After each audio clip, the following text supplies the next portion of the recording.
الحمد لله الذي أرسل رسوله بالهدى والدين، والصلاة والسلام على من كان نبيا وآدم بين الماء والطين، وعلى آله وأصحابه أجمعين، أجمل الأجملين أكمل الأكملين، سيدنا نبينا شفيعنا حبيبنا طبيبنا طبيب قلوبنا طبيب مرضانا ونورنا نور إيماننا ونور عيوننا ونور قلوبنا ونور قبورنا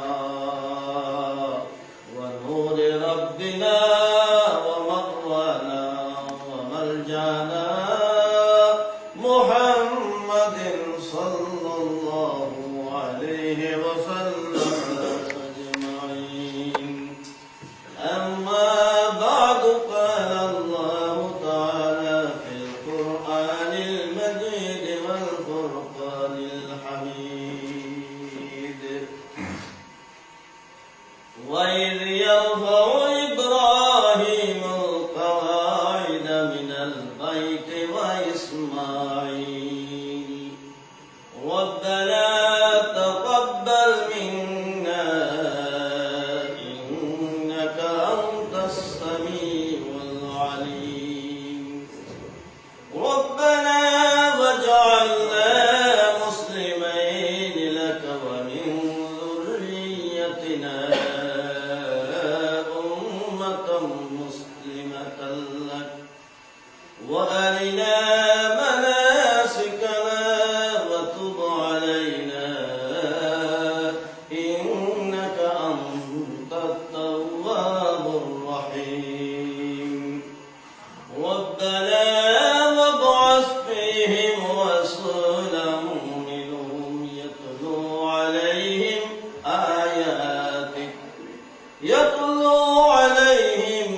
آياتك ويعلمهم الكتاب والحكمة ويزكيهم إنك أنت العزيز الحكيم. صدق الله مولانا العظيم وصدق رسوله النبي الحبيب الكريم.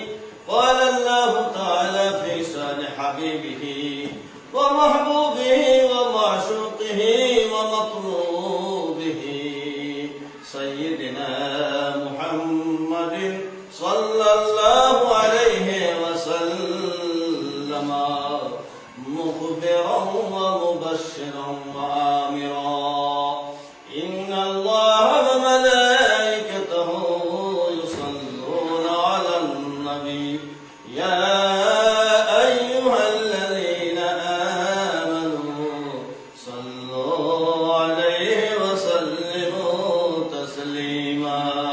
اللهم صل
করলে 10টা গুনাহ মাফ হয়। গুনার বোঝা তো মাথার মধ্যে আছে, নামাবো কিভাবে? এই দুনিয়ার বোঝা নয়, টান দিয়ে নামাই দিলেন, প্রসেস ছাড়া গুনাহ মাফ হবে না। হয় তওবা করতে হবে, না হয় ইবাদত বন্দেগী করতে হবে, না হয় দরুদ শরীফ পড়তে হবে। বলেন না সুবহানাল্লাহ। আকাশের ফেরেশতারা কাতারে কাতারে খাড়া, আকাশের ফেরেশতারা কাতারে কাতারে খাড়া, কোথায়? রওজা পাকে পড়েন তারা, সাল্লাল্লাহু আলা মুহাম্মাদ আল্লাহুম্মা সাল্লি আলা সাইয়্যিদিনা মাওলানা মুহাম্মাদ ওয়া আলা আলি সাইয়্যিদিনা মাওলানা মুহাম্মাদ। হাদিস শরীফ মিশকাত শরীফ খুলে বাবুল কারামত, হযরত ওয়াহাব ইবনে মুনাব্বির হাদিস। হুজুরে পাকের রওজা মুবারক, এই রওজা মুবারক কিয়ামত পর্যন্ত দিনে 70,000, রাত্রে 70,000 ফেরেশতা আল্লাহ পাঠিয়ে দেন। এই ফেরেশতারা এসে ইয়াদরিবুনা ওয়া ইয়াদরিবুনা বিআজনিহাতিহিম আলা কবরিন নবী সাল্লাল্লাহু আলাইহি ওয়াসাল্লাম ওয়া ইউসাল্লুনা আলাইহি হাত্তা আমসাউ। 70,000 ফেরেশতা এসে রাসূলের পাকের রওজা মুবারক ঘেরাও করে তাদের নূরের পাকা রওজা মুবারকের মধ্যে শামিয়ানার মতো বিছাইয়া দেয়।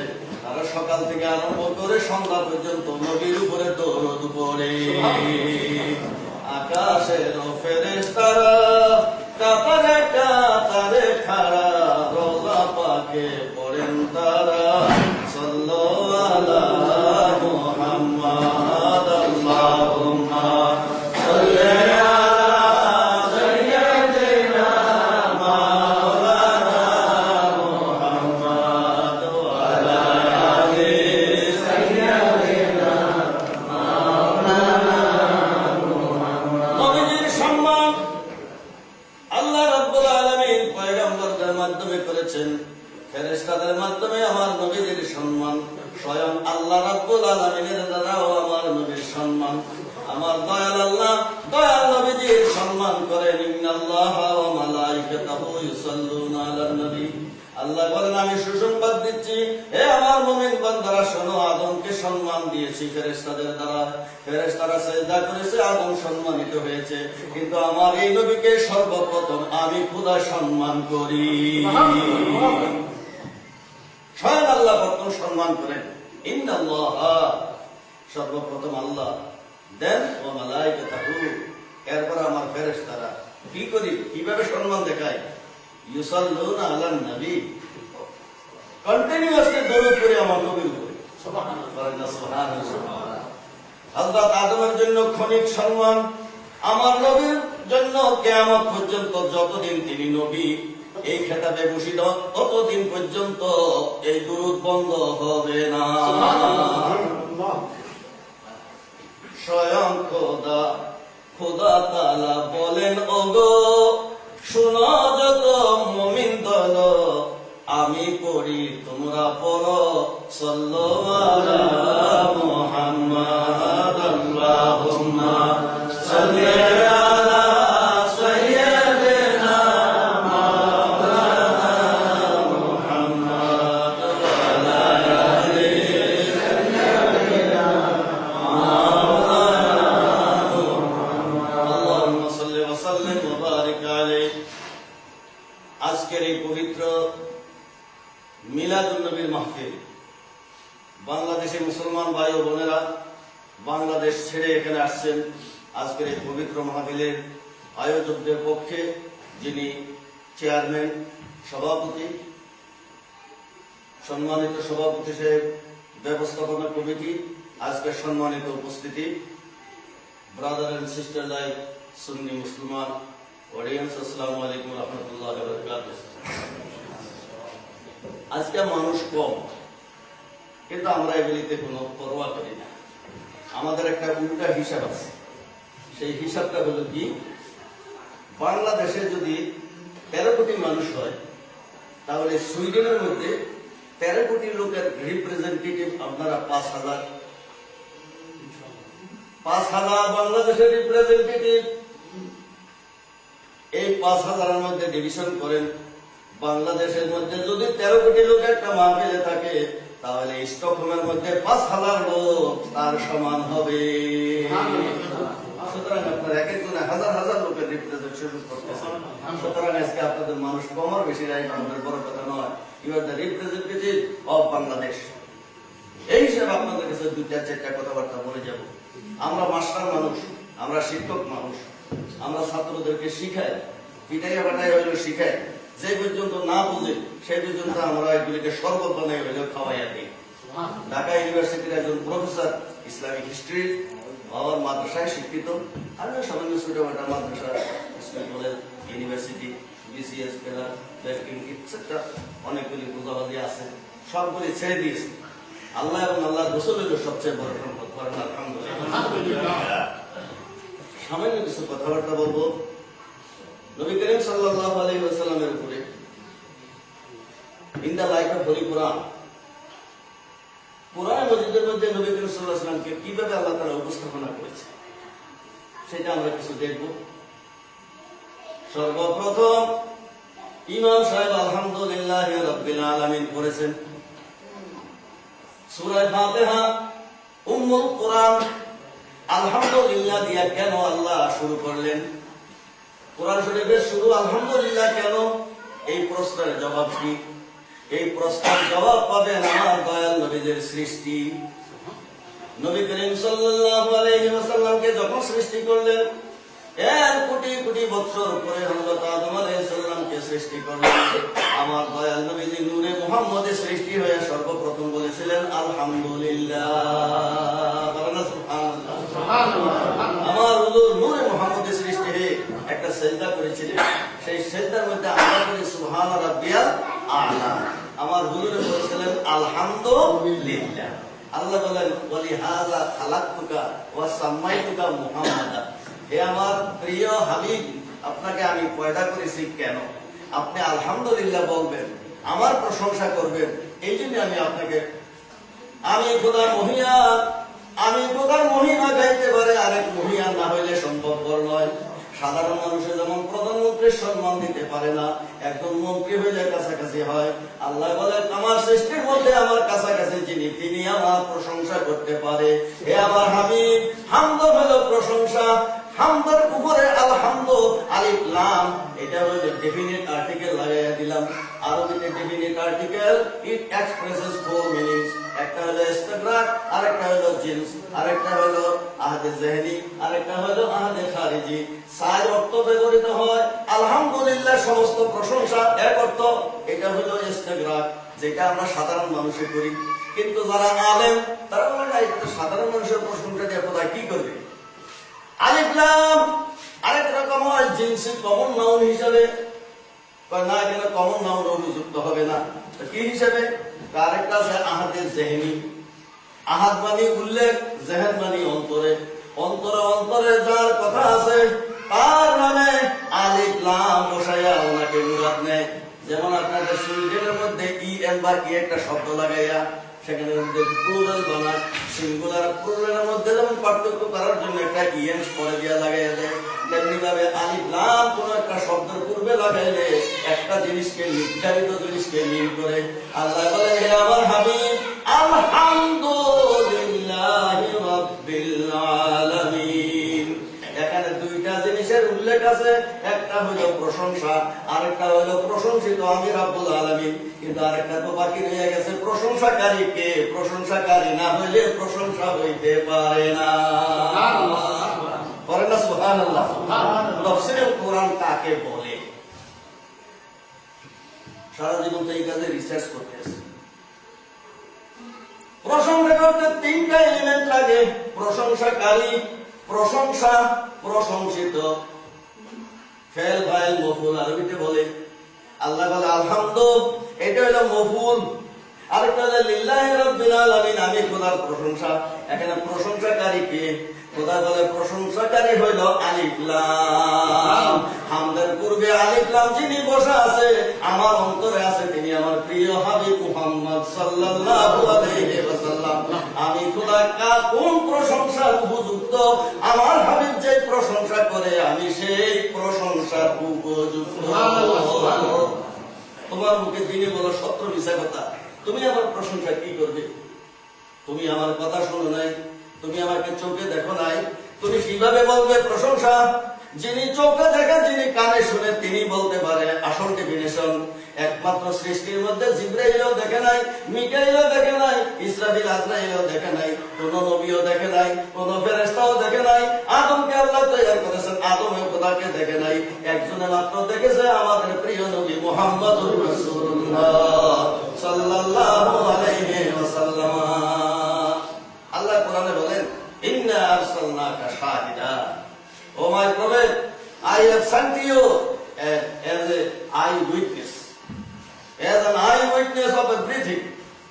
তাফসীরে রুহুল বায়ান 26 পারা সূরা আল ফাতহার মধ্যে 3 পৃষ্ঠা বেরি তাফসীর করেছেন ইন্না আরসালনাকা শাহিদাম ওয়া মুবাশশিরাম ওয়া নাযীরা।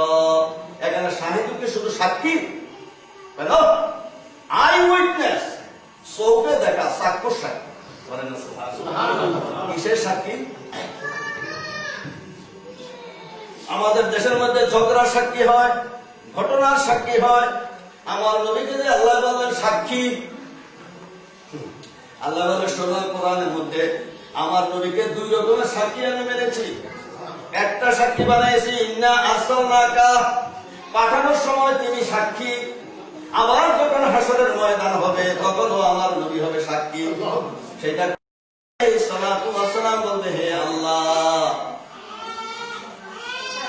যিনি সব দেখেছেন উনি সাক্ষী হইতে পারেন। আমি সাক্ষী মানলাম আখিরি জামানার নবী, যার পরে আর কোন নবী হবে না, খাতামুন নবীন, আখিরি জামানার নবী। যারা কাদিয়ানী নয়, সত্যিকারের মুসলমান, তারা আখিরি জামানার নবীকে শেষ নবী বলে বিশ্বাস করবে, মুসলমান হইতে পারবে না। আখিরি জামানার নবীকে আমি সাক্ষী মানলাম, উনি বলবে আমি পৌঁছাইছি কিনা। হযরত নূহ আলাইহিস সালাম আমার হুজুরের 5000 বছর আগের নবী, আমার হুজুর যাইয়া বলবে হে আল্লাহ আমি সাক্ষী দিচ্ছি হযরত নূহ আলাইহিস সালাতু ওয়াস সালাম তাদের কাছে তোমার হেদায়েত বাণী পৌঁছাইছেন। তখন আল্লাহ বলবেন হে আমার হাবিব, আপনি যে সাক্ষী হইলেন বলেন কেমনে? আই উইটনেস হইতে হয়। আমার হুজুর বলবেন বারেলাহি, তুমি তো জানো তুমি আমাকে সৃষ্টি করেছো, কোথা থেকে কোথায় স্থানান্তর করেছো, প্রথম আমাকে নূরের স্তম্ভ বানিয়েছো, তারপরে ময়ূরের সুরত দিয়েছো, তারপরে আকাশের তারকা বানিয়েছো, তারপরে আদম নবীর কোবালের মধ্যে দিয়েছো। আদম নবীর সঙ্গে আমি দুনিয়াতে আসছি, দুনিয়াতে আসবার আগে আমি তারকা হিসেবে ছিলাম। আমার এই বইখানা নূর নবী রাসূলের পাকের শর্ট হিস্ট্রি, লাইফ হিস্ট্রি, এনাফিক সবগুলির ব্যাখ্যা আছে। হে আল্লাহ, তুমি কুরআন মাজিদের মধ্যে বলেছো আমাকে তুমি তারকার সুরতে রেখেছো, আমি তোমার থেকে শিখেছি 1008 কোটি বছর। চতুর্থ আকাশে আমি নূর হিসেবে বিদ্যমান ছিলাম, নূরের তারকা নাজালিকাল কাউকাবিয়া জিবরাইল। 1008 কোটি বছর আমি নূরের তারকা হয়েছিলাম। তার মধ্যে 5004 কোটি বছর, 5004 কোটি বছর আমি কিয়াম করেছিলাম। 5004 কোটি বছর পর্যন্ত আমি দাঁড়ানো অবস্থায় ছিলাম, তোমার তারিফ প্রশংসা করেছি। আর 5,04,000 বছর সেজদার মধ্যে কাটিয়েছি। আমি নবীর নাম আল্লাহ, আখের জাহের বাতেন। আমি কেমনে জাহের হইলাম, কেমনে বাতেন হইলাম খোদা? সেই জগতের মধ্যে আমি 504 কোটি বছর পর্যন্ত ছিলাম জাহের, 504 কোটি পর্যন্ত ছিলাম বাতেন। হে খোদা, আমি সেই সময়ের মধ্যে সবকিছু নূরের নজরে দেখেছি। তারপরে হযরত আদমের কোবালে যখন দিলে, ওনার সঙ্গে আমি জান্নাতে গেলাম। আলা উহবিতু মা আদামা ইলাল আরদ, আমি তো হযরত আদমের সঙ্গে জান্নাত থেকে দুনিয়ার মধ্যে গিয়েছি। হযরত আদম কিভাবে আরাফাতের ময়দানের মধ্যে কান্নাকাটি করেছেন, রব্বানা রব্বানা যালামনা বলেছেন আমি শুনেছি, হযরত আদম শেষ পর্যন্ত কি বলে তোমার থেকে ক্ষমা পেয়েছেন তাও আমি শুনেছি। হযরত আদম আলাইহিস সালাম বলেছিলেন আল্লাহুম্মা ইন্নী আসআলুকা বিহাক্কি মুহাম্মদ, হে আল্লাহ 300 বছর তোমাকে ডাকলাম তুমি আমার ডাক শোনো না, প্রপার চ্যানেল ভুলে গেলাম, দরখাস্ত কেন মঞ্জুর হয় না, এখন প্রপার চ্যানেল দিয়ে তোমার কাছে আমি ফরিয়াদ করি, এতদিন তোমার কাছে ডাকি সরাসরি তুমি কবুল করো না, এখন তোমার আখিরি জামানার নবীকে উসিলা দিয়ে আমি তোমার কাছে মাফ চাই, তুমি আমাকে আমার তওবা কবুল করে নাও। হে আল্লাহ, আমার তো স্মরণ আছে, তুমি তো জানো, সেই সময় তুমি তো বলেছিলে আদম আলাইহিস সালামকে, যখন আদম আলাইহিস সালাম আমার নাম নিয়ে, আমি আল বিদায়া ওয়ান নিহায়া কিতাব থেকে 16 খণ্ড সবগুলো আমার স্টাডি আছে। হে আল্লাহ, তুমি যখন আদম আলাইহিস সালামকে বলেছিলে হে আদম তুমি এখন দুনিয়ার মধ্যে যার নাম তুমি নিলা আল্লাহুম্মা ইন্নী আসআলুকা বিহাক্কি মুহাম্মদ, এই মুহাম্মদ ফাকাইফা আরাদতা ইসমা মুহাম্মদ ওয়া লাম ইয়াখলুক বাদু, এখনো তিনি আত্মপ্রকাশ করেন নাই, হে আদম তুমি কিভাবে চিনলা? হে আল্লাহ তুমি তো জানো, তখন আদম আলাইহিস সালাম কি বলেছিলেন তোমার কাছে তাও আমি শুনেছি। বলেন সুবহানাল্লাহ। আমার হুজুরের লাইফ হিস্টরি হুজুরের জবানে শুনে আমরা কি বলবো? হে আল্লাহ, তখন আদম আলাইহিস সালাম বলেছিলেন ইলাহি লাম্মা খালাকতানি বিয়াদাইকা ওয়া নাফাখতা ফিয়া মির রূহিকা, হে আল্লাহ তুমি যখন আমাকে তোমার কুদরতের হাতে আমি আদমকে সৃষ্টি করলে আর আমার মধ্যে তুমি রূহ দিলে আমি মানুষ হয়ে গেলাম, ফানাযারতু ইলা কাওয়াইমিল আরশ ফাওয়াজাদতু হিনা মাকতুবান লা ইলাহা ইল্লাল্লাহ মুহাম্মাদুর রাসূলুল্লাহ সাল্লাল্লাহু আলাইহি ওয়াসাল্লাম, হে আল্লাহ আমি যখন মানুষ হয়ে তোমার আরশের দিকে নজর করি তখন একটা সাইনবোর্ড দেখতে পাই, সেই সাইনবোর্ডের লেখা আছে লা ইলাহা ইল্লাল্লাহ মুহাম্মাদুর রাসূলুল্লাহ সাল্লাল্লাহু আলাইহি ওয়াসাল্লাম। বলেন না সুবহানাল্লাহ। আমার হুজুরের লাইফ হিস্টরি আমার হুজুরের জবানে শুনেন, হুজুর কি কাহানি উনকি জবান। হযরত আদম আলাইহিস সালাম সেই সময় বলেছিলেন হে আল্লাহ তুমি তো জানো, হযরত আদম আলাইহিস সালাম কি বলেছিলেন? তিনি বলেছিলেন ইলাহি ইন্নাকা লাম তুযিদ ইসমান ইল্লা আহাব্বাল খালকি ইলাইকা, হে খোদা তোমার নাম লা ইলাহা ইল্লাল্লাহ, এর সাথে কার নাম যোগ হইতে পারে? তুমি তো মহিয়ান দরিয়ান আনকারালাম, তোমার নামের সামনে যার নাম বসাইছো তোমার সবচেয়ে বেশি প্রিয় না হইলে সেই নাম বসতে পারে না। আমি আদমের নাম নাই, নূহ নবীর নাম নাই, কারো নাম নাই, কোন ফেরেশতার নাম নাই, জিবরাইলের নাম নাই, আরশের নাম নাই, কুরসির নাম নাই, লৌহ কলমের নাম নাই, কিছুর নাম নাই, যে নাম তোমার নামের সঙ্গে লাগিয়েছো আমি বুঝতে পেরেছি উনি সবচেয়ে তোমার প্রিয়, তোমার সেই প্রিয় হাবিবের উসিলায় আমি আদমকে ক্ষমা করে দাও। তখন আদম আমার হুজুরে পাক বলেন আল্লাহ তুমি তো নিজেই জানো, তখন তুমি কি বলেছিলে? তুমি তো বলেছিলে সাদাক্তা ইয়া আদম, হে আদম তুমি ঠিক বলেছো, আমার নামের সঙ্গে যার নাম মিশিয়েছি উনি আমার সবচেয়ে প্রিয়।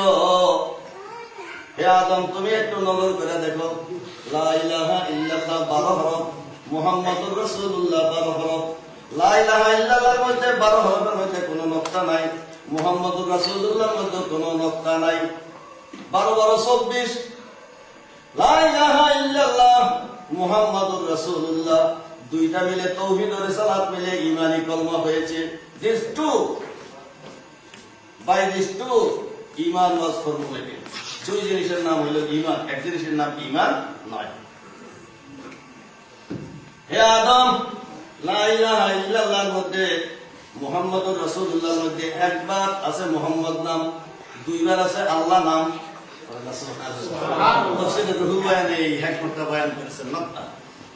রহস্যটা কি? লা ইলাহা ইল্লাল্লাহ, this sentence was made correct by Allah, not by us. এখানকার মধ্যে আল্লাহর নাম দুইবার কেন, মুহাম্মাদের নাম একবার কেন? প্রথম লা ইলাহা ইল্লা আল্লাহ, আল্লাহর পরে দিয়া মুহাম্মদ রাসূলুল্লাহ, আল্লাহ এবং মুহাম্মদ নাম একসাথে মিশে আছে, কোনো তারিকমা নাই, কলম নাই, সেমিকলন নাই, কিছুই নাই। করেন না সুবহানাল্লাহ, এটা আপনি মিলিয়ে রাখছেন। লা ইলাহা ইল্লাল্লাহ আসলে দুইটা সেন্টেন্স, কিন্তু আল্লাহ বলছে না, দুই সেন্টেন্স নয়, এক সেন্টেন্স। তো এটা এক সেন্টেন্স কেমনে হইল? আরবের মধ্যে একটা গ্রামার আছে, 4টা-5টা সেন্টেন্স মিলাইয়া একটা সেন্টেন্স হইতে পারে, এটাকে বলা হয় মুরাক্কাব, যৌগিক। 5টা-7টা বাংলা সেন্টেন্স মিলাইয়া একটা সেন্টেন্স হইতে পারে, এটাকে যৌগিক বাক্য বলা হয়। ঠিক লা ইলাহা ইল্লাল্লাহ মুহাম্মাদুর রাসূলুল্লাহ, এটা যৌগিক বাক্য। লা ইলাহা ইল্লাল্লাহ মুহাম্মাদ রাসূলুল্লাহ, আল্লাহর পরে মুহাম্মদ, তারপরে রাসূল, তারপরে আল্লাহ। দেখো দুইবার আছে আল্লাহ, একবার আছে মুহাম্মদ। এখানে আল্লাহর স্থান কোথায়, মুহাম্মদের স্থান কোথায়? What is the position of Allah, what is the position of Muhammad? বা আল্লাহ আগেও আছে, পরেও আছে, মাঝখানে দিয়া মুহাম্মদ আছে। আল্লাহর উপরেও নয়, নিচেও নয়। মুহাম্মদ সাল্লাল্লাহু আলাইহি ওয়াসাল্লামের স্থান কেউ যদি বলে আল্লাহ থেকে বড়, সে কাফের। যদি বলে যে আল্লাহ রাব্বুল আলামিনের থেকে তুচ্ছ, তাহলে সেও কাফের হয়ে যাবে। আমার রাসূল আন্তরা নাম, সৃষ্টির মধ্যে আমার হুজুর হলো লা শরীক, আর আল্লাহ হলেন স্রষ্টা হিসাবে লা শরীক। মাওলানা আবুল কালাম আজাদ তার তাফসীর তরজমানুল কোরআন, সেখানে লিখেছে আমার নবী সৃষ্টির মধ্যে অতুলনীয়, লা শরীক, আমার হুজুরের মতো আর কোন সৃষ্টি নাই। যখন হযরত আদম আলাইহিস সালাম বললেন, হে আল্লাহ, তোমার এই নামের সঙ্গে যার নাম মিশ্রিত ওনার ছিল, আমাকে মাফ করো।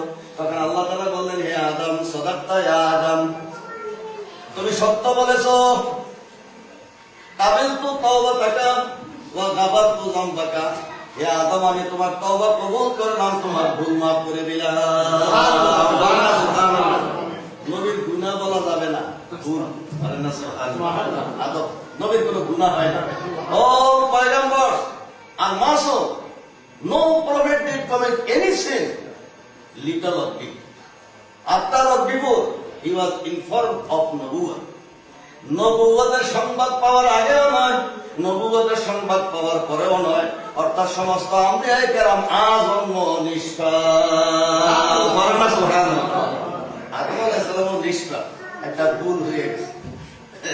রোজার মাসের মধ্যে ভুল করলে এক ভুলে পাপ হয়, আরেক ভুলে পাপ হয় না। করে না সুবহানাল্লাহ?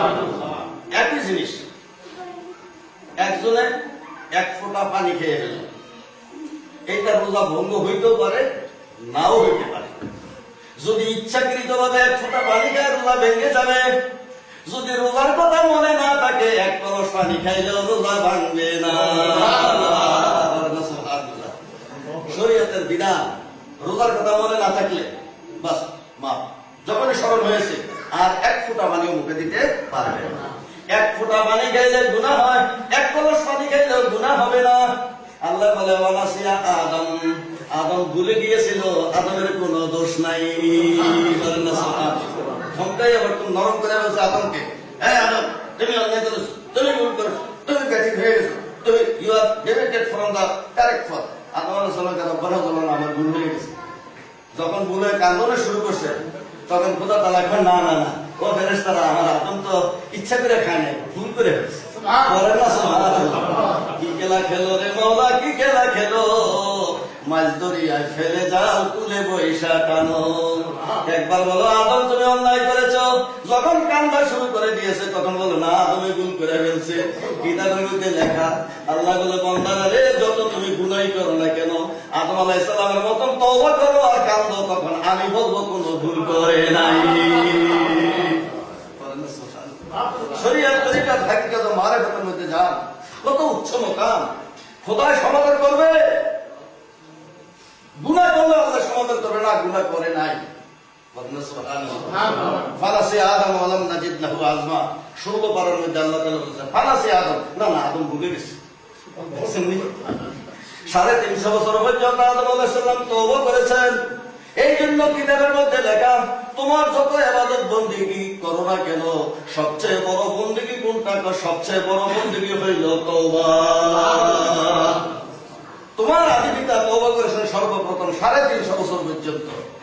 যখন তওবা কবুল হইল, তখন তিনি ফজর নামাজ পড়েছিলেন 2 রাকাত। করেন না সুবহানাল্লাহ? হযরত আদম আলাইহিস সালাম 2 রাকাত ফজরের নামাজ পড়েছেন। হযরত ইব্রাহিম আলাইহিস সালাম 4 রাকাত যোহরের নামাজ পড়েছেন। হযরত ইউনূস আলাইহিস সালাম 4 রাকাত আসরের নামাজ পড়েছেন। হযরত ঈসা আলাইহিস সালাম 3 রাকাত মাগরিবের নামাজ পড়েছেন, হযরত মুসা আলাইহিস সালাম 6 রাকাত এশার নামাজ পড়েছেন।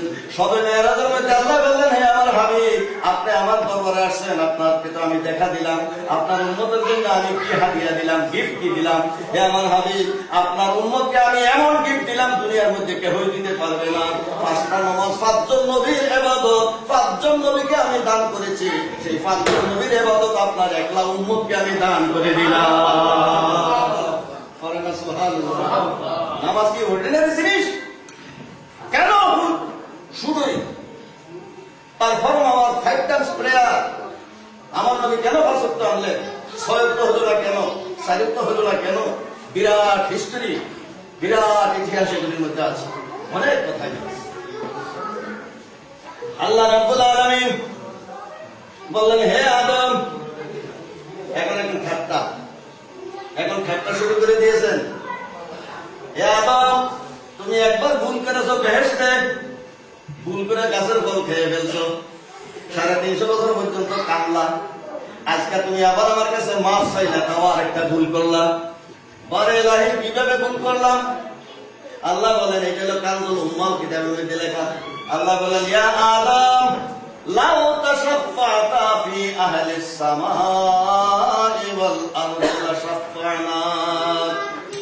হে আদম, আজকে আমারে, আমি খোদারে যেভাবে নরম করে ফেলছো, আমি খোদারে 350 বছর পরে যেভাবে নরম করে ফেলছো, যার উসিলা দিয়ে আমার কাছে আজকে তুমি ক্ষমা চাইলে, আমার হাবিবের নামের উসিলা দিয়েছো, আমি খোদার রহমতের দরিয়ার মধ্যে জোশ এসে গেছে। হে আদম, আজকে তুমি এবং তোমার স্ত্রী দুজনের জন্য ক্ষমা চেয়েছো, একটা ভুল করে ফেলছো। আসমানের এবং জমিনের মধ্যে যত গুনাহগার আছে, আসমান ভরা জমিন ভরা গুনাহগারের জন্য যদি আজকে আমার নবীর উসিলা দিয়ে মাফ চাইতাম, আমি সব মাফ করে দিতাম। আমরা সেই নবীর উম্মত। এই ঘটনাগুলি আল বিদায়া ওয়ান নিহায়ার মধ্যে লেখা আছে। আল্লামা ইবনে কাসির in 774 he wrote this book in 17 or 16 volume, 16 ভলিউমের মধ্যে। হযরত আদম আলাইহিস সালাতু ওয়াস সালামের কাছে আমার দয়াল নবী শান আল্লাহ কিভাবে বয়ান করলেন। ফাতালাক্কা আদমু মিন রাব্বিহি কালিমাতিন ফাতাবা আলাইহি ইন্নাহু হুয়াত তাওয়াবুর রহিম। তাফসীরে রুহুল বায়ান, তাফসীরে রুহুল মানি, তাফসীরে কাশফ, তাফসীরে বাইজাবি আমরা পড়াই ছাত্রদেরকে। সেখানে এই রওয়ায়াতগুলি আছে, বর্ণনাগুলি আছে আমার নবী করিম সাল্লাল্লাহু আলাইহি সাল্লামের শান সমস্ত নবীদের উপরে। করেন না সুবহানাল্লাহ। ইন্না আরসালনাকা শাহিদান, একটা কথা বলছিলাম, হাজারো কথা মনের মধ্যে ভাসে, সময় নাই, বলার মতো স্কোপ নাই। ইন্না আরসালনাকা শাহিদা, আমার নবী করিম সাল্লাল্লাহু আলাইহি সাল্লামের সাথ করেন হাসরের ময়দানের মধ্যে যখন বলবে, নূহ আলাইহিস সালাম বলবে, আমার সাক্ষী আখেরি জামানার নবী, তখন আমি সাক্ষী দিব, হে খোদা, আমি সাক্ষী দিলাম, আমি সাক্ষী দিলাম হযরত নূহ আলাইহিস সালাম তোমার হেদায়েত কওমের কাছে পৌঁছেছে, তার মধ্যে মাত্র 72 জন ঈমান এনেছে, বাকি সব তোমার কুফরি করেছো, প্লাবন দিয়ে ধ্বংস করে দিয়েছো। তারা বলতো, আপনি কেমনে দেখলেন, আপনি কিভাবে সাক্ষী দিলেন? তখন আমার পেয়ারা নবীজি বলবে, শোনো, আমি আদম আলাইহিস সালামের কবলে বসে আদম নবীর ঘটনা দেখেছি, আমি নূহ নবীর কবলে বসে বসে প্লাবনের ঘটনাও দেখেছি। নূহ নবীকে 3 বার বস্তার মধ্যে ভরে জঙ্গলে ফেলে দিয়েছিল কিনা তোমরা বলো? তোমরা 3 বার ওনাকে বস্তার মধ্যে ভরেছো, 3 বার জঙ্গলের মধ্যে মেরে ফেলে দিয়েছো। আল্লাহর হুকুমে উনি আবার সুস্থ হয়ে উঠেছেন, তারপরে 950 বছর পরে ত্যক্ত বিরক্ত হয়ে তোমাদের বিরুদ্ধে দোয়া করেছেন। তখনই তারা দেখবে সব ঘটনাগুলি একটা একটা করে আমার হুজুরে বলে ফেলছে, বলে না সুবহানাল্লাহ। তখনই তারা কাবু হয়ে যাবে। তখন আল্লাহ বলবে, হে নূহ, শোনো আমার কোরআনে কি বলেছে, ওয়া কাযালিকা জাআলনাকুম উম্মাতান ওয়াসাতাল লিতাকুনু শুহাদা আলান নাস ওয়া ইয়াকুনার রাসূলু আলাইকুম শাহীদা।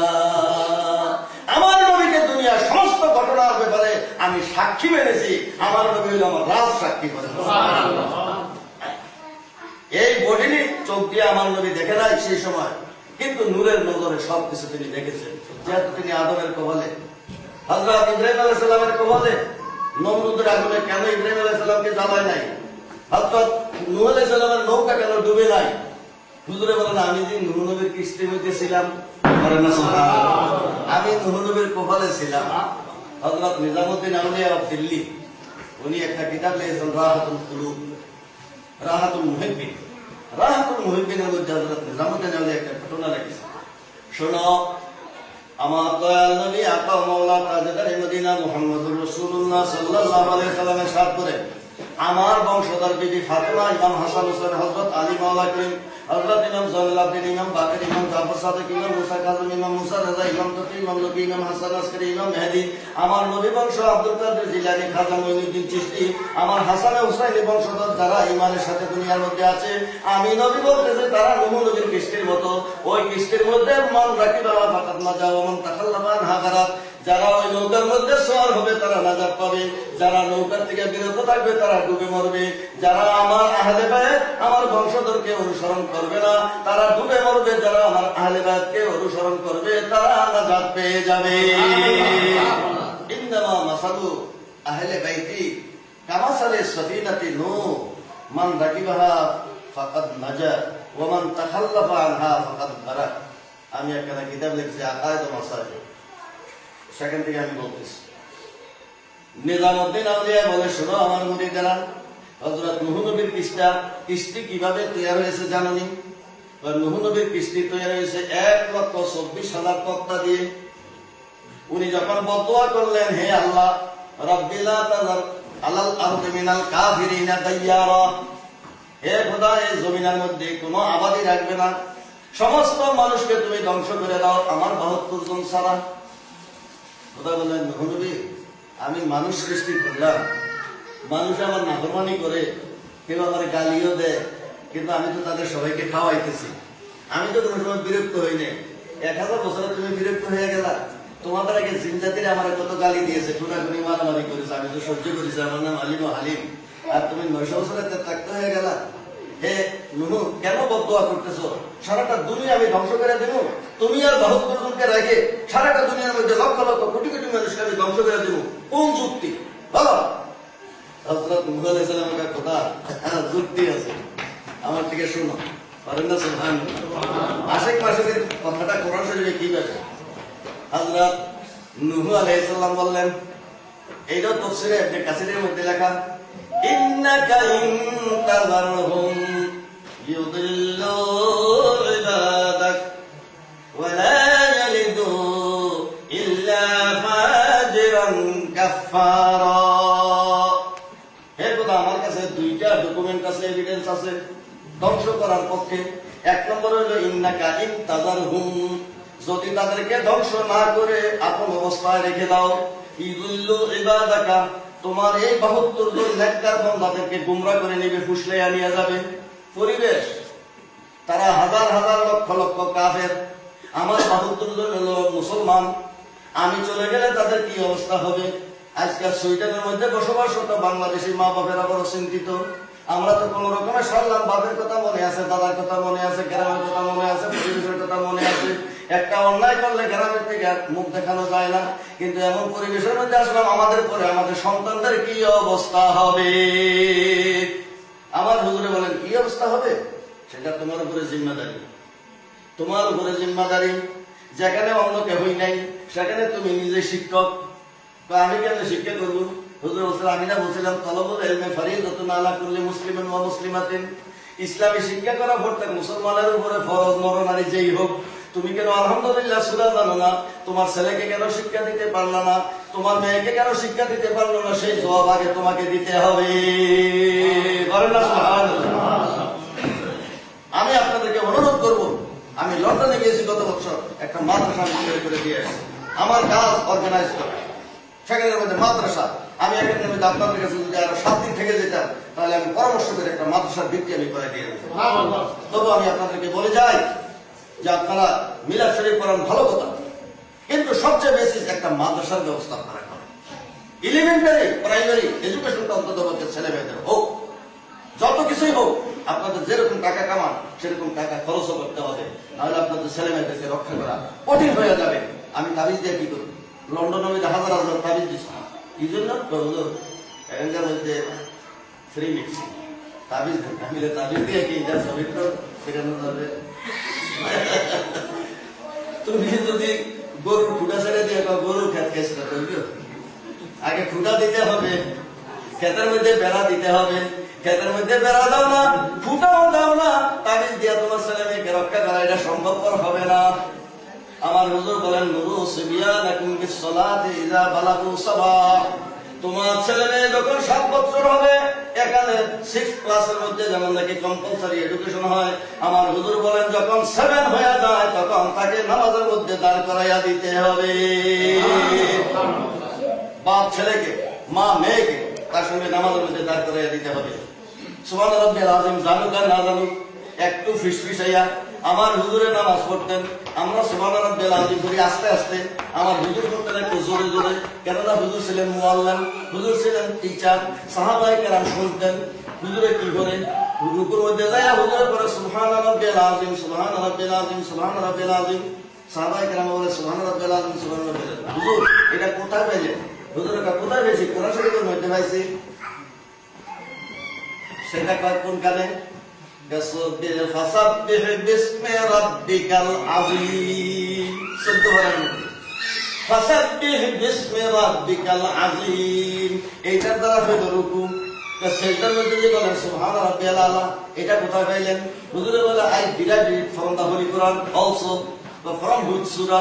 হুজুরে বলে সাব্বিহ ইসমা রাব্বিকাল আলা, সাব্বিহ ইসমা রাব্বিকাল আলা। এখান থেকে আমি বানাইছি সুবহান রাব্বিয়াল আলা। বলেন না সুবহানাল্লাহ।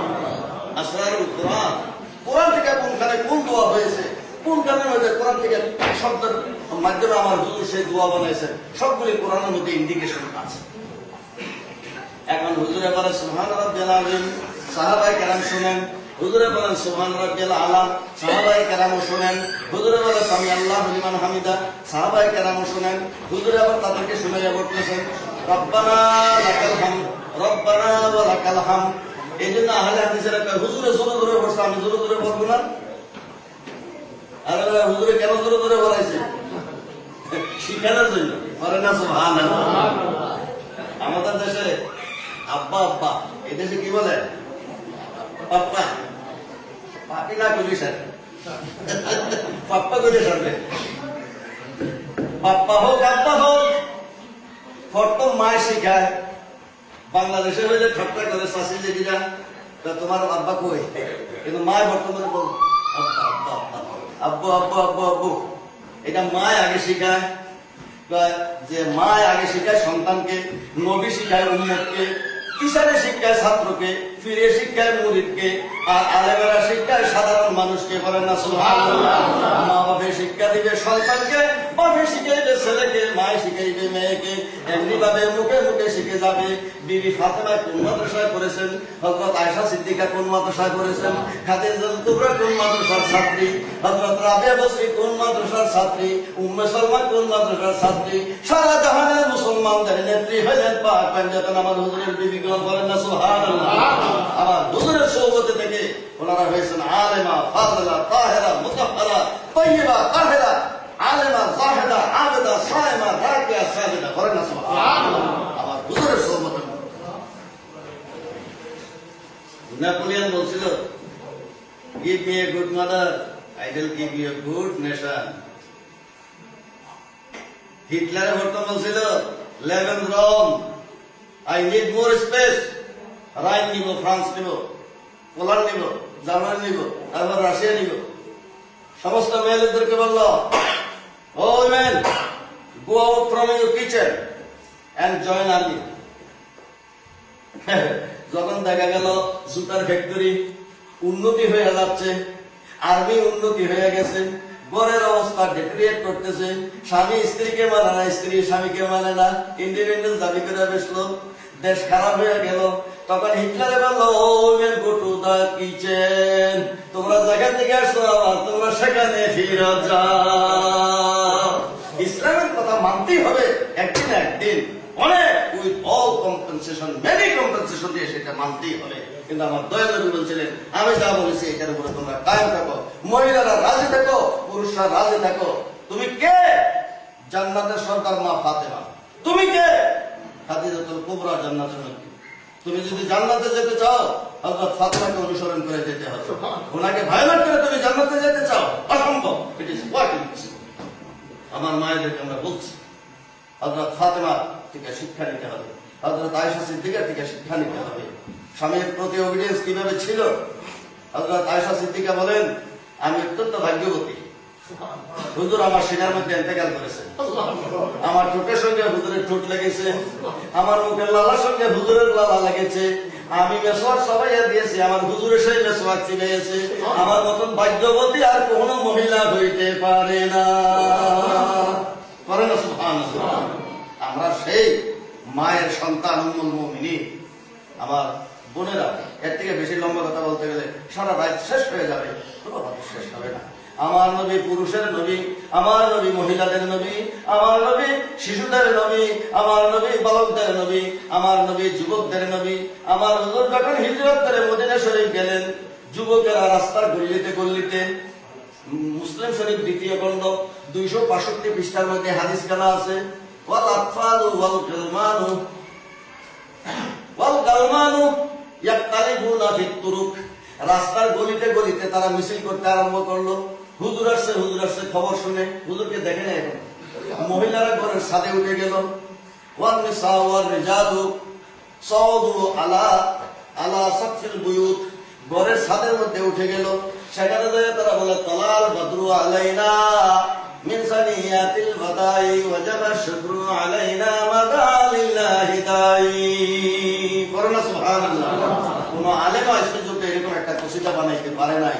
আমরা বলবি সব মানুষ মিলাদ শরীফের মধ্যে, জীবনে আমাকে কোনোদিন দেখো নাই, না দেখে আমার কলমা শরীফ পড়েছো, আজকে কেন তো পাগল হয়ে গেছো?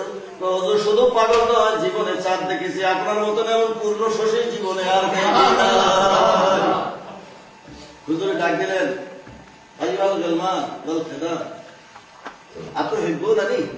তোমরা কি আমাকে ভালোবাসো? রাস্তা রাস্তায় কেন পাগলের মতো ঘুরতেছো? যা মোহাম্মদ ইয়া রাসূলুল্লাহ, ইয়া মোহাম্মদ ইয়া রাসূলুল্লাহ, এই স্লোগান কেন দিতেছো? আমার তো দেখো নাই, আতো হিব্বুনানি, তোমরা কি আমাকে ভালোবাসো? কালু বালা, হুজুর আপনাকে আমাদের প্রাণ দিয়ে ভালোবাসি। আমার হুজুর বললেন, ওয়াল্লাহু ইয়ালামু ইন্না কলবি ইউহিব্বুকুম, আল্লাহ নিজে দেখতেছে আমার কলব, আমার মন তোমাদেরকে কত ভালোবাসে।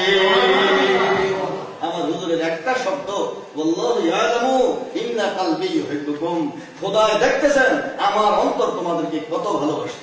মদিনার যুবকেরা পাগল হয়ে গেল এই নবীর জন্য। মা বাপ সবার উপরে আমার নবীর স্থান দিল। হ্যাঁ, হাবেশাবে পড়ল, কুলিনকা না আবাউকুম ওয়া আবনাউকুম ওয়া ইখওয়ানুকুম ওয়া আজওয়াজুকুম ওয়া আশীরাতুকুম ওয়া আমওয়ালুন ইক্তারাবতুমুহা ওয়া তিজারাতুন তাখশাউনা কাসাদাহা ওয়া মাসাকিন তারদাউনাহা আহাব্বা ইলাইকুম মিনাল্লাহি ওয়া রাসূলিহি ওয়া জিহাদিন ফি সাবিলি ফাতারাব্বাসু হাত্তা ইয়াতি আল্লাহু বিআমরি ওয়াল্লাহু লা ইয়াহদিল কওমাল ফাসিকিন। তোমার ঘর, তোমার বাড়ি, তোমার মা বাপ, তোমার ভাই বন্ধু, তোমার ছেলে মেয়ে, তোমার মাল দৌলত, মক্কা শরীফের মধ্যে যা আছে ওগুলির মায়ায় কেন রয়ে গেলা? আমার নবীর সঙ্গে কেন মদিনায় হিজরত করলা না? সুবহানাল্লাহ। এই হিজরতের উপলক্ষ করে এই আয়াতখানা নাযিল হয়েছে।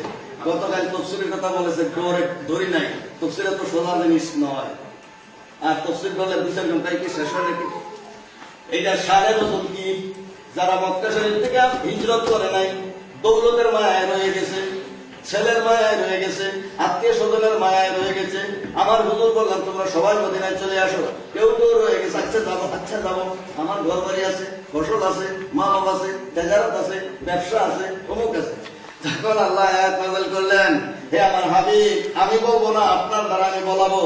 আপনি বলে দেন, যদি তোমরা আমার চেয়ে, আল্লাহর চেয়ে এবং জিহাদের চেয়ে তোমার মাল দৌলতকে বেশি ভালোবাসো, তোমার বাড়িঘর যদি তোমার বেশি প্রিয় হয়ে যায়, তোমার জানের থেকে বেশি প্রিয় হয়ে যায়, জিহাদে গেলে জীবন যাবে, মাল যাবে, দৌলত যাবে, সবকিছু নষ্ট হয়ে যাইতে পারে, তার চেয়ে যদি তোমার মাল দৌলত বেশি প্রিয় হয়ে যায়, তাহলে আমি মুহাম্মদ সাল্লাল্লাহু আলাইহি সাল্লাম বলতেছি ফাতারাব্বাসু,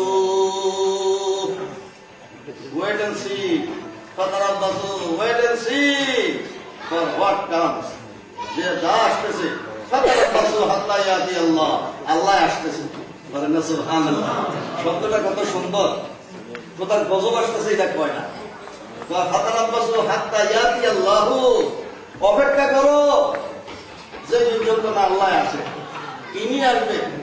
কোথায় হাত্তা ইয়াতি আল্লাহ বিয়ামরি, আল্লাহর আদেশ নিয়ে, লাঠি নিয়ে, আযাব নিয়ে, গজব নিয়ে আসতেছে। বলেন না সুবহানাল্লাহ। আমার নবীর সাথে কোথায় কত সুন্দর কোনো শব্দ ব্যবহার করে, হাত্তা ইয়াতি আল্লাহ বিয়ামরি, খোদা তাআলা আপন নির্দেশ নিয়ে আসতেছে, খোদার গজব আসতেছে। তাহলে দেখা যায় নবীর প্রেম, নবীর ভালোবাসা নিজের মায়ের উপরে, বাপের উপরে, এটার অর্থটা কি? হুজুর আপনাকে ভালোবাসি, এটা নয়। ভালোবাসার তিনটা রূপ আছে, একটা হইলো কলবে, আরেকটা হইলো জবানে, আরেকটা হইলো কাজে কর্মে। কলবে দিয়ে আমার নবীকে সবার উপরে মহব্বত করো, জবানে দিয়ে আমার নবীর নাম শুনলে সাল্লাল্লাহু আলাইহি ওয়াসাল্লাম বলো।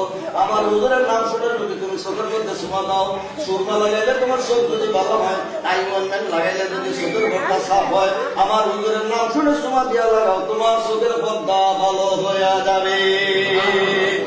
আমার হুজুর বললেন শুধু দুনিয়া সুরমা হিসাবে ব্যবহার করবে। মান সামিয়া ইসমি, যে আমার নাম শুনে, আপনারা দেখেছেন আমি মাঝে মাঝে এরকম করি, এটাও পাঠ। হুজুরের পাঠ ৪৫টা কিতাবের মধ্যে লেখা, কিতাবুল ফেরদাউস প্রথম কিতাব, হাদিসের কিতাব, তাফসীরে জালালাইন, হাসিয়া ২২ পারা, ইন্নাল্লাহা ওয়া মালাইকাতাহু ইউসাল্লুনা আলান নবী, এই আয়াতের তাফসীরের মধ্যে আল্লামা জালালউদ্দিন সৈয়দী রওয়ায়াত করেছেন। এরকম কিতাবুল ফেরদাউসের মধ্যে লেখা আছে, তাফসীরে কানুল উম্মাহের মধ্যে লেখা আছে, তাফসীরে রুহুল বায়ানের মধ্যে লেখা আছে, ফতোয়া শামির মধ্যে লেখা আছে, ফতোয়া আলমগীরের মধ্যে লেখা আছে, ফতোয়া কাদিগানের মধ্যে লেখা আছে, বাজরাতিয়া সিরাজিয়ার মধ্যে লেখা আছে, সগীর কবিরের মধ্যে লেখা আছে, কিতাবুল আওসাতের মধ্যে লেখা আছে, মুজামে কবির, মুজামে সগীরের মধ্যে, একইভাবে ৪৫টা কিতাবের মধ্যে লেখা আছে। মান সামিয়া ইসমি ফাকাব্বালা ইবহামাইহি ওয়া ওয়াদাহুমা আলা আইনাইহি, হুজুরে পাক ইরশাদ করেন, যে ব্যক্তি আমার নাম শুনবে, মুহাম্মদ সাল্লাল্লাহু আলাইহি ওয়াসাল্লাম, আমার বোনেরা একটা সুসংবাদ দিয়ে দেব। আজকে ওয়াজ কি করব? কয়েকটা কথা শুনে দাও আজকে নবী। হুজুরে বলেন আমার নামের মধ্যে কি বরকত, শুধু কি নাম, এটার মধ্যে বরকত আছে। মেডিসিন ট্যাবলেটের মধ্যে যদি বরকত থাকে, তাহলে আমার নামের মধ্যে কেন বরকত থাকবে না? বলেন না সুবহানাল্লাহ। খোদার নাম বলে সে মুহাম্মদ, তার মধ্যে বরকত থাকবে না কেন? অবশ্যই থাকবে, অ্যাকশন আছে। হুজুরে বলেন আমার নামের মধ্যে চুমা দাও, তুমি আমার নাম শুনেছো, ফাকাব্বালা ইবহামাইহি, তোমার বুড়া আঙ্গুল চুমা দাও, ওয়া ওয়াদাহুমা আলা আইনাইহি, তোমার দুই চোখের মধ্যে এটা দিয়ে মালিশ করো। কুনতু লাহু কায়দান ইয়াউমাল কিয়ামাতি ইলাল জান্নাহ, তুমি যে এইটুকু মহব্বত দেখাইলে সাধারণ, এই মহব্বতের কারণে কেন হাসরের ময়দানে আমি এটাকে উসিলা করে তোমার হাত ধরে জান্নাতে নিয়ে যাব। বলেন না সুবহানাল্লাহ। এটা একটা উসিলা হয়ে গেল। মুহাদ্দিস আবু নুআইম, ইমাম বুখারীর দাদা ওস্তাদ, ওনার নাম হলো আবু নুআইম। ওনার একটা কিতাব আছে দালাইলুন নবুওয়াত, সেই কিতাবের মধ্যে একখানা রওয়ায়াত আছে, হুজুরের নামের কি বরকত, আমার মাদের জন্য আমি পরে বলবো। হযরত মুসা আলাইহিস সালামের জামানায় এক পণ্ডিত, দৌলতের পণ্ডিত বেনওয়াজি মারা গেছে। মারা যাওয়ার পর মুসা আলাইহিস সালাম বললেন, হে আমার উম্মতেরা, বেনওয়াজির জানাজা দেওয়া যায় নাই আমার শরীয়তে, তার গলার মধ্যে রশি লাগাও, বেতের দড়ি দিয়ে তাকে নিয়ে খাদের মধ্যে ফেলে দাও। সবাই তাকে জানাজার কাফন দাফন সারা ফেলে দিল। আমি আর আধা ঘন্টা করবো, তারপরে চলে আসবো। তাকে দাফন করার পরে আল্লাহ তাআলা বলেন, হে মুসা, তুমি এই লোকটারে কেন গোসল করাইলে না, কেন কাফন পরাইলে না, কেন তাকে জানাজা দিলে না? মুসা আলাইহিস সালাম বলে, খোদা এই নাও তোমার তো তোরা ওল্ড টেস্টামেন্ট স্পিক, বেনওয়াজির কোনো জানাজা নাই, গোসল নাই, কাফন নাই, দাফন নাই, এই জন্য আমি তাকে শাস্তি দিলাম। খোদা কেন আমার হুকুম, এই লোকটারে উঠাও, তাকে আবার গোসল করাও, কাফন করো, তারপরে জানাজা করো, দাফন করো। মুসা আলাইহিস সালাম বলে, খোদা তুমি আইন করলা বেনওয়াজিরের গলার মধ্যে দড়ি দিয়ে ফেলে দেওয়া, আর এখন তারা সম্মান করে গোসলও করাবো, কাফনও করাবো, দাফনও করাবো, তুমি তো আমার কান কাটতেছো। আমি শরীরের দাদা, আর এটার উল্টা অ্যাকশন আমি করবো, মানুষ আর আমার কথা শুনবে? কথা সেটার ব্যবস্থা তো আমি করবো। হে মুসা, তুমি আগে কাজ করো। মুসা আলাইহিস সালাম তো বুঝুরি অবস্থা, রাখ, গোসা ফেটে যাচ্ছে, আল্লাহর হুকুম মানতে হবে। আবার কবর থেকে উঠে আনলেন, গোসল দিলেন, কাপড় পরাইলেন, জানাজা পরাইলেন, মাটি দিলেন। মাটি দিয়ে বলে খোদা এবার বলো, আগে তোমার হুকুম পালন করছি, ফার্স্ট হবে ইউর কমান্ড, তারপর তো দরখাস্ত করার নিয়ম, এখন আমি তোমার কাছে অবজেকশন জানাইলাম। কেন এটা তারা বললো আমার কান কাটলা কেন? খোদা বলে হে মুসা, এটা exception, exception is exception, general rule is general rule. প্রত্যেক এভরি জেনারেল রুলের একটা এক্সেপশন থাকে, গ্রামারের মধ্যে এক্সেপশন আছে। হে মুসা শোনো, এই লোকটা হইল তৌরিদের পণ্ডিত কিন্তু বেনামাজি, আমি তারে মাফ করে দিছি। কেন মাফ করলাম? একটা কারণ আছে। হে মুসা, সে তৌরিদ কিতাব যখন পাঠ করত, তোমার তৌরিদ কিতাবের মধ্যে মুহাম্মদ নাম আছে সাল্লাল্লাহু আলাইহি ওয়াসাল্লাম, সে মুহাম্মদ নাম যেখানে যেখানে লেখা আছে, সে পাগল হয়ে গেল নামের, সেখানে সে সুমা দিত, ওই জায়গাটার মধ্যে সুমা দিত, যেখানে মুহাম্মদ নাম আসতো সে চুমা দিত। আমার কাছে একটা পছন্দ হয়ে গেছে, আমার নবী এমন সম্মান করছে, আমি যদি তারা মাফ করে দেই আমার কে প্রশ্ন করবো? আমি তো সবরাই, আমি তো সুপ্রিম, আমার নবীর সম্মান করছে, তারা আমি কেন অপমান করি? অপরাধ তো আমার কাছে করছে, আমার একটা হুকুম সে পালন করে নেই, আমি যদি ছেড়ে দেই সে কি আসমান জমিনের ক্ষতি করে ফেলছে? তারা জায়গা জমি কোনো নষ্ট করছে? আমার হক আমি ইচ্ছে করলে নিলাম, না নিলেন না, কিন্তু বলার হক আমি ছাড়ব। আমারটা আমি মাফ করে দিতে পারি। মুসা বলে দাও, তোমাদের কারো হক নষ্ট করে নাই, খোদার হক নষ্ট করেছিল, খোদা তাআলা মাফ করে দিয়েছে, তোমাদের বলার কিছুই নাই। আমার নবীর সম্মান করেছে, আমি তারে মাফ করে দিলাম। এটা তো হাদিসের কথা, ইমাম বুখারীর দাদা উস্তাদের হাদিস। তাফসীরে কাশফের মধ্যে একটা কথা লেখা আছে, আমার মা বোনেরা, মুহাম্মদ নাম সাল্লাল্লাহু আলাইহি সাল্লামের একটা বরকত, স্বামী ফতোয়ায় স্বামীর মধ্যে লেখা আছে, হুজুরে পুরুষ সাল্লাল্লাহু আলাইহি সাল্লামের নাম মুহাম্মদ। স্বামীরা একটু মনে রেখে, কারে ঘরে যদি মেয়ে হয়, শুধু মেয়ে হয়, ইচ্ছা যাকে একটা ছেলেও হোক, মেয়ে লোকের ইচ্ছা দুইটা ছেলে একটা মেয়ে, দুইটা ছেলে একটা মেয়ে হোক, মেয়ে না হয়ে আবার মহিলারা বেকার হয়ে যায়, জামাই না আসলে পিঠা খাওয়াবে কারে, এটা মহিলাদের একটা বড় আরজু থাকে। এখন মেয়ে হচ্ছে, ছেলে হয় না, কখন তো করা গেছে, কোন দিন জানি স্বামী 1 2 3 বলে বলে দৌড়ায়। তুমি যদি তোমার ঘরের মধ্যে ছেলে সন্তান চাও, এখানে তো জোর জবরদস্তি কিছুই নাই, খোদার কাছে প্রার্থনা করতে পারো, তদবির করতে পারো, খোদা ইচ্ছা করলে দিবে, ইচ্ছা না করলে না দিবে, সবর করবে। কিন্তু প্রথমে স্বামীর মধ্যে দেখে, স্বামী যদি ওযু করে স্ত্রীকে সাদা কাপড় পরাইয়া, পাক পবিত্র করাইয়া, ওযু করাইয়া, নাভির মধ্যে যদি স্বামী মুহাম্মদ সাল্লাল্লাহু আলাইহি ওয়াসাল্লাম এই নামটা যদি নাভির মধ্যে হাতের আঙ্গুল দিয়ে লিখে দেয়, আল্লাহ রাব্বুল আলামিনের ফজলে তার ঘরে ছেলে সন্তান পয়দা হবে। এটা তো আমরা পরীক্ষা করেছি, অন্যের ব্যাপার, আমাদের ব্যাপার আমি করি নাই, আমি এমনি রাজি। খোদা তুমি যা দাও, ছেলে দিলেও রাজি, মেয়ে দিলেও রাজি। আইয়ুব আলাইহিস সালামের তুমি ছেলে দিয়েছিলে, উনি রাজি। লূত আলাইহিস সালামকে তুমি মেয়ে দিয়েছিলে, উনিও রাজি। তোমার পেয়ারা নবীকে ছেলেও দিয়েছো, মেয়ে দিয়েছো। আল্লাহ তোমার ইচ্ছা, কেউ ছেলে দাও, কেউ মেয়ে দাও, কেউ ছেলে মেয়ে মিক্সার করে দাও। কেউ সহ্য করতে পারে, কেউ করতে পারে না, কেউ রাজি হয়, কেউ নারাজ তো হয় না, চায়। কিন্তু আল্লাহ আমার যে মা, যে বোনেরা, যে ভাইয়েরা সহ্য করতে পারে না, তাদের মঞ্জুরের লাখ ক্ষতি হইতে পারে, হে আল্লাহ তাদের সংসারটা রক্ষা করার জন্য অন্তরকে একটা ছেড়ে দিয়ে দিয়ে বলেন না।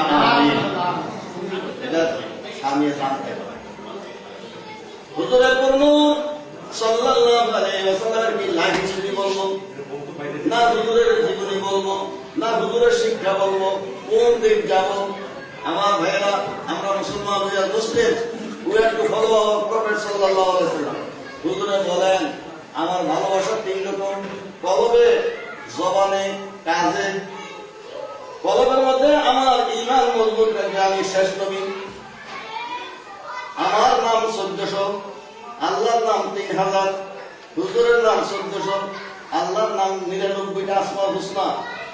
শেখ আব্দুল্লাহ মুহাদ্দিস দেহলভী সাহেব বলেন আল্লাহ তাআলা আপন 99 নাম হইতে 70টা নাম আপন হাবিবকে দান করে দিয়েছেন।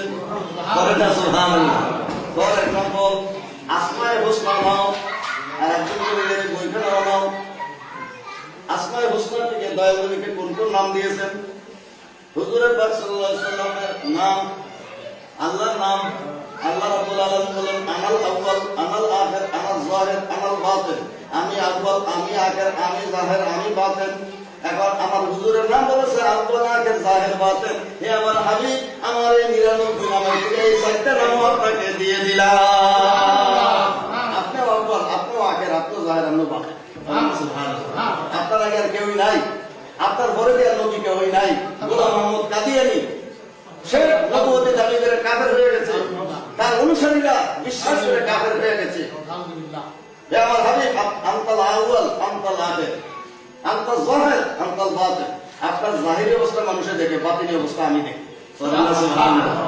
আপনার জাহিরি অবস্থা খাওয়া দাওয়া করেন, ঘুমান, কিন্তু বাতিনি অবস্থা কি? অন্য মানুষের ঘুম যায় নাকে ডাকে, খবর নাই, শরীরের খবর নাই, রুহু আছে কিন্তু অনুভূতি নাই, কানে আছে শুনে না, নাক আছে শ্বাস নিঃশ্বাস নেয় কিন্তু আতর ধরলে সে বলতে পারে না। জিন্দা মানুষের আতর বুঝতে পারে, ঘুমের মানুষ নিঃশ্বাস নিতেছে কিন্তু বুঝতে পারে না, আওয়াজ শুনে কানে কিন্তু এটার ওয়ার্ডিং বুঝে না, চোখ থাকলে সজাগ হলে সেটা বুঝে, বা তার অঙ্গ প্রত্যঙ্গ আছে কিন্তু ফাংশন নাই, তার অ্যাকশন নাই, ঘুম আর সজাগের মধ্যে এই অবস্থা। আমার হুজুর বলেন শোনো, আমার অঙ্গ প্রত্যঙ্গ আছে, ঘুমের মধ্যে ফাংশনিংও আছে। আইনারে তানামারে ওয়াল কলবু ইয়াহজান।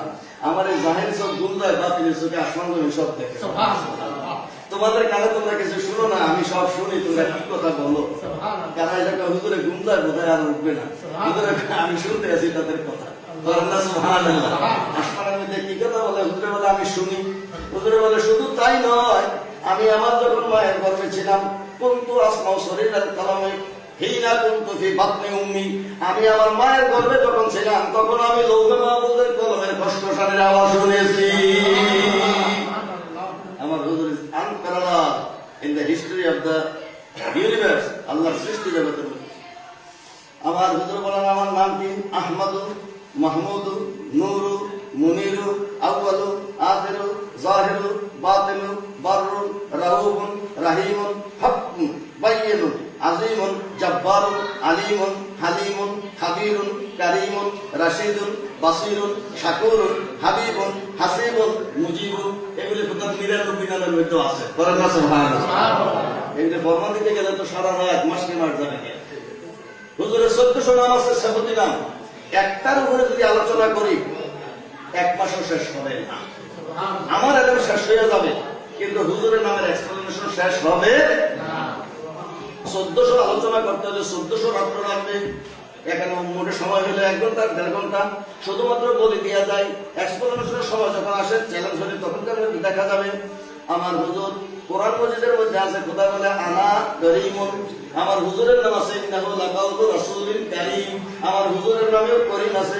খোদা বলে আমার নাম বিসমিল্লাহির রহমানির রহিম, আমি খোদার নাম রহিম। দেখো কোরআন খুলে লাকাদ জাআকুম রাসূলুম মিন আনফুসিকুম আজিজুন আলাইহি মা আনিতুম হারিসুন আলাইকুম বিল মুমিনিনা রাউফুর রহিম। বলুন সুবহানাল্লাহ। আমি খোদার নাম রাউফ, আমার নবীর নাম রাউফ। আমি খোদার নাম রহিম, আমার নবীর নাম রহিম। 70 নাম। বলুন সুবহানাল্লাহ। বিল মুমিনিনা, আমি রহমান কিন্তু আমার নবীর নাম রহমান না। কেন? রহমান অফ দুনিয়া ইরেসপেক্ট অফ কাস্ট এন্ড কালার। আমি খোদা রহমান, সবাইকে খাওয়াই।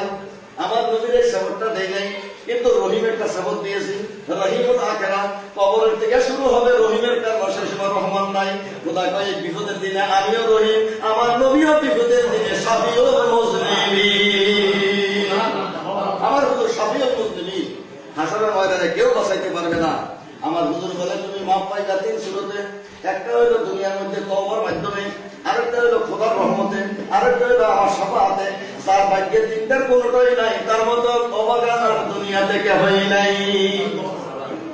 হযরত শরফুদ্দীন ইয়াহইয়া মুনিরি একটা কিতাব লিখেছেন মকতুবাতে সদিক। উনি সোনারগাঁও ইউনিভার্সিটি, সেখানে যে 2nd ভাইস চ্যান্সেলর, ওনার শ্বশুর আবু তাওয়ামা, ওনার সোনারগাঁওয়ের মধ্যে ওনার মাজার আছে। সে আবু তাওয়ামা সান ইন ল, জামাই, আবার 2nd ভাইস চ্যান্সেলর। উনি মুক্তবাদ শুধু একটা কিতাব লিখেছে। উনি সেখানে বলেছে, শোনো, জাহান্নামীরা জাহান্নামে কেন যাবে? সবাই বলে গুনার কারণে, গুনাহ করলে জাহান্নামে যায়।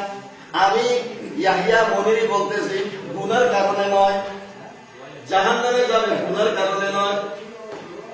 আমার ভাইয়ের একটু যদি প্লিজ সাইলেন্স, ভাই কানে কানে না হয় একটু পিছনে যাই, আপনাদের অপশন আছে, কথা বলে পিছনে চলে। উনি বলেন যে গুনার কারণে জাহান্নামে যায় না। আমার কাছে এত চমৎকার লাগবে কথাটা, গুনার কারণে জাহান্নামে যাবে না। তো কি কারণে? উনি বলে তওবা না করার কারণে।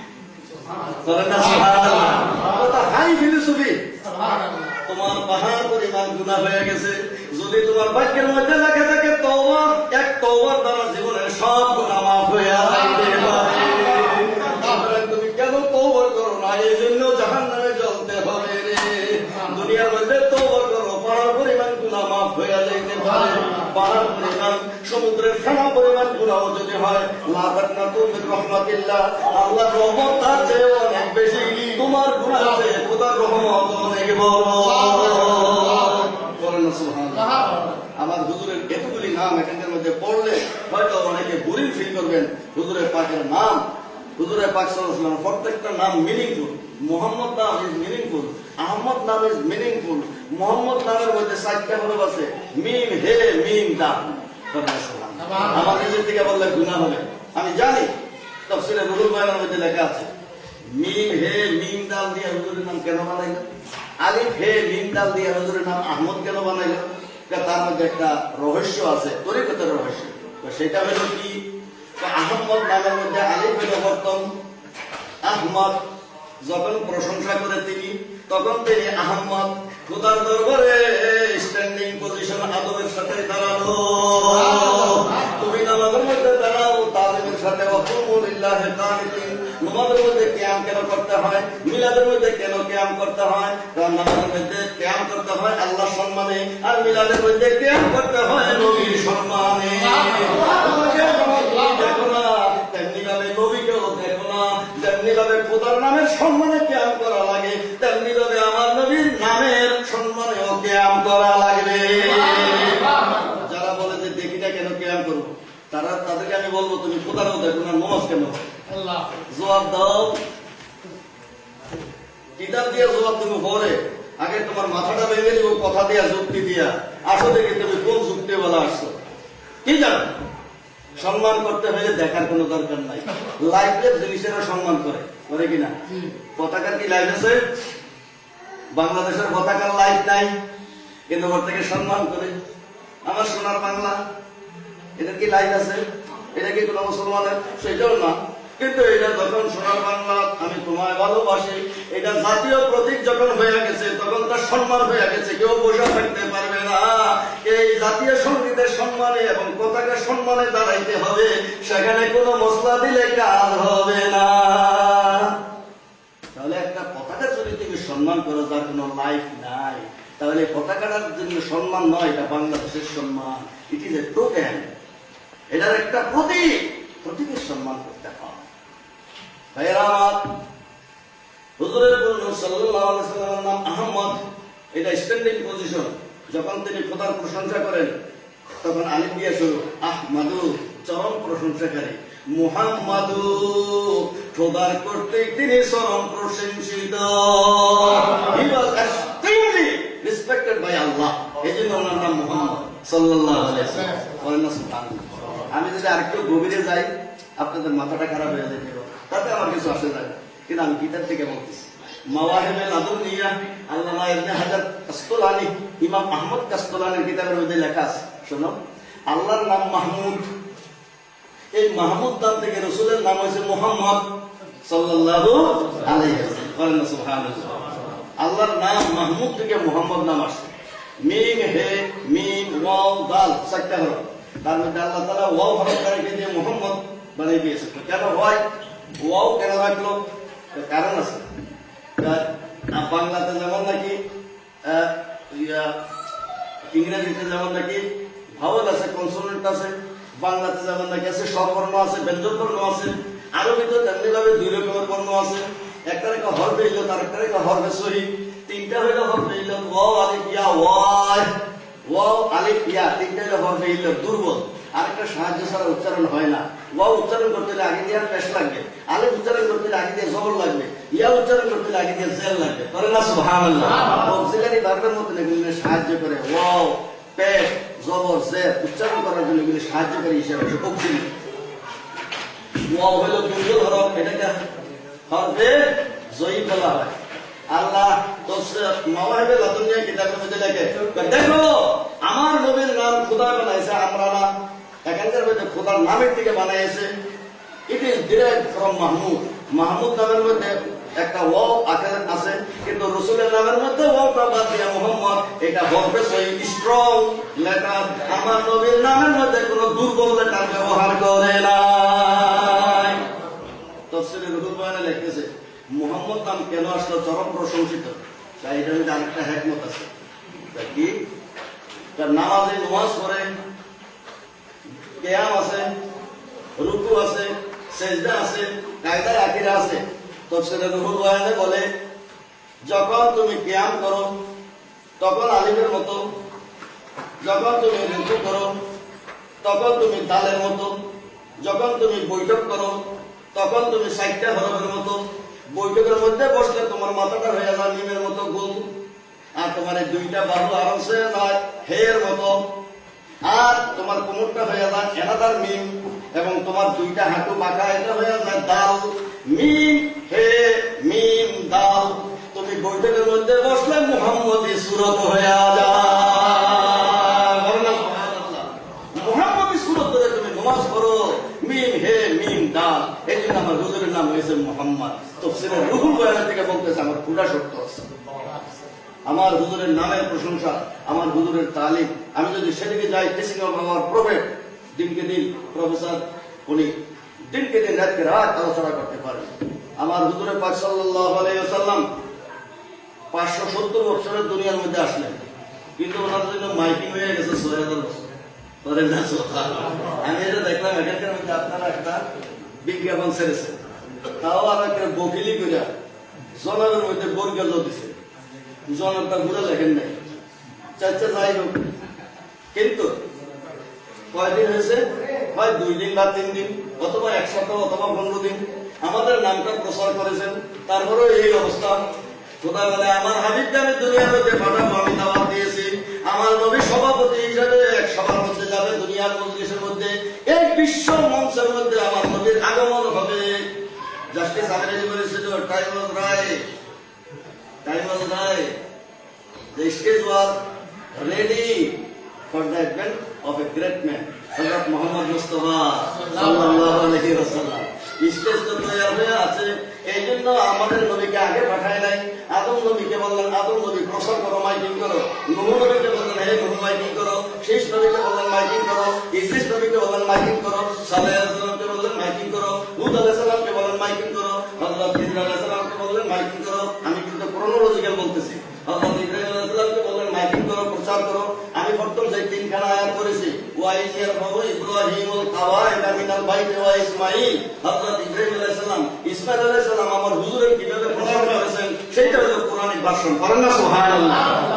আমার হুজুর বলেন জানো, আমি আসছি 570 খ্রিস্টাব্দে, 4000 বছর আগে হযরত ইব্রাহিম আলাইহিস সালাম আমার কথা প্রচার করে তিনি বলছেন রব্বানা ওয়াবাস ফীহিম রাসূলাম মিনহুম ইয়াতলু আলাইহিম আয়াতিক। হে খোদা, আমি ইব্রাহিম বুড়া মানুষ, আমার ছেলে এখন 19 বছর বয়স ইসমাইল, আমি তোমার ঘর বানাইলাম, আমার বয়স 105 বছর হয়ে গেল, এক মাসে তোমার ঘর তৈরি করলাম, জিলকত সাল তারিখ 25 তারিখে তোমার কাছে সারেন্ডার করলাম, এই ঘর বুঝাইয়া দিলাম, আজকে ইনগ্রেশন হবে, আজকে এর অভিষেক হবে।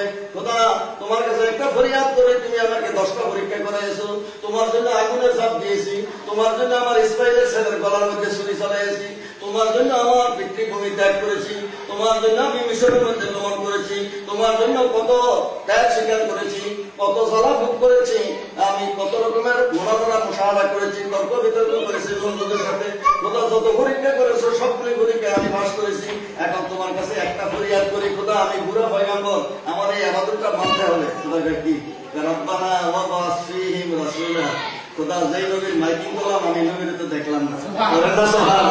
খোদা আমার মনে করতে আসর হয়ে গেল, ওনার কথা প্রচার করে কিন্তু ওনারে তো দেখলাম না। রোজে আদমের মধ্যে দেখাইছিল একবার যে আসবে আসবে, ওয়াইল লাকাল্লাহু মিসাকান নাবিয়িনা লামা আতাইতুকুম মিলাদুল কিয়াম, এখানে ওয়াইল লাকাল্লাহু মিসাকান নাবিয়িনা লামা আতাইতুকুম মিন কিতাবিন ওয়া হিকমাতিন সুম্মা জাআকুম রাসূলুম মুসাদ্দিকুন লিমা মা'akum লাতু'মিনুন্না বিহি ওয়া লাতানসুরুন্না ক্বালা আকরারতুম ওয়া আখরাজতুম আলা যালিকুম ইসরাফান ওয়া কারনা ক্বালা ফাশহাদু আন্না মা'akum মিনাশ শাহিদিন ফামান তাওয়াল্লা বা'দা যালিকা ফাউলাইকা হুমুল ফাসিকুন। আল্লাহ তাআলার মিলাদ শরীফ আর সমস্ত নবীগণ দ্বারাই আমার নবীকে সম্মান করে, বলেন না সুবহানাল্লাহ। রোজে আদমের মধ্যে মিলাদ কিয়াম হয়ে গেছে, শেষ। এই জন্য বলছিলাম ওনাকে আগে থেকে আমি বুড়া মানুষ, দু একটা কথা শেষ করে বলে আমরা করে বছর বর্তমান ক্যালকুলেশনের করুন, এখন তো বুড়া হয়ে গেছে, বাঘ বুড়া হলে খাওয়া ফেলে যায় না। আমি বললাম ইমামুদ্দিন নূরের দেশের মানুষ তো কথা বলার অভ্যাস আছে। তো উনি বলে ফেললে ওনারা জোয়ান মানুষ, আমরা করতে করতে বুড়া হয়ে গেছি, কিন্তু তারপরে তো মজা লাগে তো আমার নবীর নাম বলেন সুবহানাল্লাহ, মুহাম্মদ নাম জন্মের কথা বলতে লাগে। আল্লাহকে যে পাইতে চায় হযরতকে ভালোবেসে, আরশ কুরসি লৌহ কলম না চাইতে পেয়েছে সে, বলেন সুবহানাল্লাহ। কাজী নজরুল ইসলাম কি বুঝলো আর আমি দাঁড়িয়ে মানুষের কি বুঝলাম? আমার হুজুরকে বলে আমাদের মতন মানুষ, আর কাজী নজরুল ইসলাম কি বলে? এই নামেরই রশি ধরে যেতে হবে খোদারই ঘরে, এই নামে রশি ধরে খোদার ঘরে যাইতে হবে, নতুবা যাওয়া সম্ভবপর নয়। সিঁড়িতে না উঠলে দোতলা যাওয়া সম্ভবপর নয়। আমার নবীর রশি না ধরলে খোদার কাছে যাওয়া সম্ভবপর নয়। কুলিন কুনতুম তুহিব্বুনাল্লাহ ফাত্তাবিউনি, আমি খোদার কাছে আসতে লাগে নবীর কাছে যাও, নবীর যদি হয়ে যাও তাহলে আমার দরজা খোলা হয়ে যাবে। কত রকমের তাফসীর আছে। কাজী নজরুল ইসলামে বলে এই নামের এই রশি ধরে যেতে হবে খোদারই ঘরে। উদাহরণটা কিরকম? নদী তরঙ্গে যে পড়েছে ভাই দরিয়াতে এসে আপনি মিশে, তুমি যদি দরিয়া যাইতে চাও তাহলে মেঘনা নদীতে ঝাঁপ দাও, মেঘনা নদী তোমাকে টেনে নিয়ে যাবে বঙ্গোপসাগরে, বলেন না সুবহানাল্লাহ। বঙ্গোপসাগর যাইবে কোথা থেকে আসে? ভাড়া কোথায়? বঙ্গোপসাগর আল্লাহ, আর নদী হলো রসুল, মেঘনা নদী হলো রাসূলুল্লাহ। তুমি নদীতে ঝাঁপ দাও, নদীর ঢেউ তোমাকে নিয়ে যাবে মহাসাগরে। আমার খোদার কাছে যদি যেতে চাও তাহলে নদীর মধ্যে তুমি ঝাঁপ দিয়ে দাও, নবীর সুন্নত মানো, নবীর মেসওয়াক করো, নবীর আদব রক্ষা করো, খানা খাইতে নবীকে অনুসরণ করো, ব্যবসা করতে নবীকে অনুসরণ করো, কাপড় পরতে নবীকে অনুসরণ করো, ব্যবসা করতে নবীকে অনুসরণ করো, রাজ্য শাসন করতে নবীকে অনুসরণ করো, টিচার হিসাবে নবীকে অনুসরণ করো, তোমার স্বামী হিসাবে নবীকে অনুসরণ করো, সন্তানের বিষয় হিসাবে নবীর আদর্শ তুমি মানো, নবীর পাড়া প্রতিবেশীর মধ্যে আমার ব্যবহার করতে আমার নবীকে মানো। তোমার ধন সম্পদ কেমনে ব্যয় করবে? বিবি খাদিজার ধন সম্পদ আমার নবী যেমনে ব্যয় করেছেন। তুমি কেমনে ব্যবসা করবে? আমার নবী যেভাবে সিঁড়িতে ব্যবসা করেছেন। তুমি এতিম কিভাবে চলবে? আমার নবী এতিম হিসাবে। তুমি যখন দেশের শাসক হও কিভাবে চালাইবে? আমার নবী যখন শাসক। যখন তুমি প্রজা হবে তখন কিভাবে? আমার নবীর মতন অত্যাচার সহ্য করবে। যখন তোমার সুযোগ নাই, মুক্তি জীবনের মধ্যে অত্যাচার সহ্য করতে হবে। যখন মদিনাতে গেলা শক্তি হয়ে গেল, দাঁড়িয়ে যাও, পাল্টা গেল, যে মক্কায় তোমাকে বের করে দিয়েছে সেই মক্কাকে প্রধানত করে দাও, করেন না সবই তো আছে আমার নবীর কাছে। এক দোকানের মধ্যে সুই থেকে আরম্ভ করে একেবারে রাষ্ট্র পর্যন্ত সব পাওয়া যায়। ডিপার্টমেন্টাল স্টোর, এক দোকানে সব পাইলে 14 দোকানে কে যায়? হ্যাঁ, তুমি অর্থনীতির জন্য যাও কারণ মার্ক্সের জন্য, আর শাসনের জন্য চলে যাও তুমি রুজভেল্টের কাছে, আর সেটা প্রতিষ্ঠা করতে গেলে যাও তুমি নেপোলিয়নের কাছে, আর সোশ্যালিজমের জন্য যাও তুমি সাদা বন্দুকের কাছে, লাল বন্দুকের কাছে। দুনিয়াদারি সবাই মনে মানলা, দুদিন ধরে তো তারা লাঠি মারবে। যে আমেরিকার কাছ থেকে তুমি সাদ্দাম অস্ত্র নিয়ে আসছিল ইসরায়েলের বিরুদ্ধে, সেই আমেরিকাই তোমার গলা টিপে ধরে তোমার এখান থেকে রুদ্ধ করে দিল। যে সৌদি আরব তুমি মানছো আমেরিকায় তোমার তেল সম্পদ সম্পূর্ণ দিয়ে দিছ, সেই আমেরিকাই এখন তোমার রাজতন্ত্র খতম করে দিবে, টুকরা টুকরা করে দিবে। লেখে রাখো স্বর্ণের পাতের মধ্যে। আমরা হিস্ট্রির সত্র জানি 100 বছর পরে কি হয়, 75 বছর পরে কি হয়। মুকদ্দমার যে ফৌজুল আমাদের ছোটস্থ মুখস্থ আছে। 75 বছর হয়েছে, রাজতন্ত্র ইসলামে যায় নাই, 100 বছর পুরা হবে না। এর আগে যে সৌদি আরবের পতন হইয়া যাবে। এবং শত্রুর মাধ্যমে হোক আর দুষ্টের মাধ্যমে, আমার নবীকে তোমরা অনুসরণ করো। আমার মায়েরা বিবি খাদিজাকে অনুসরণ করে, হযরত উম্মে সালমাকে অনুসরণ করে, হযরত বিবি ফাতেমাকে অনুসরণ করে করেন না সুবহানাল্লাহ। আপনারা তো আল্লাহ দিয়ে এখানকার মধ্যে যে জলুসে আছে খুবই ভালো আছে, কিন্তু আমার মা ফাতেমার মতন করে যে মোদী বিষয় কোন দিকে এসে মোদী বিষয় বহুটার দিকে ভালো ছিল।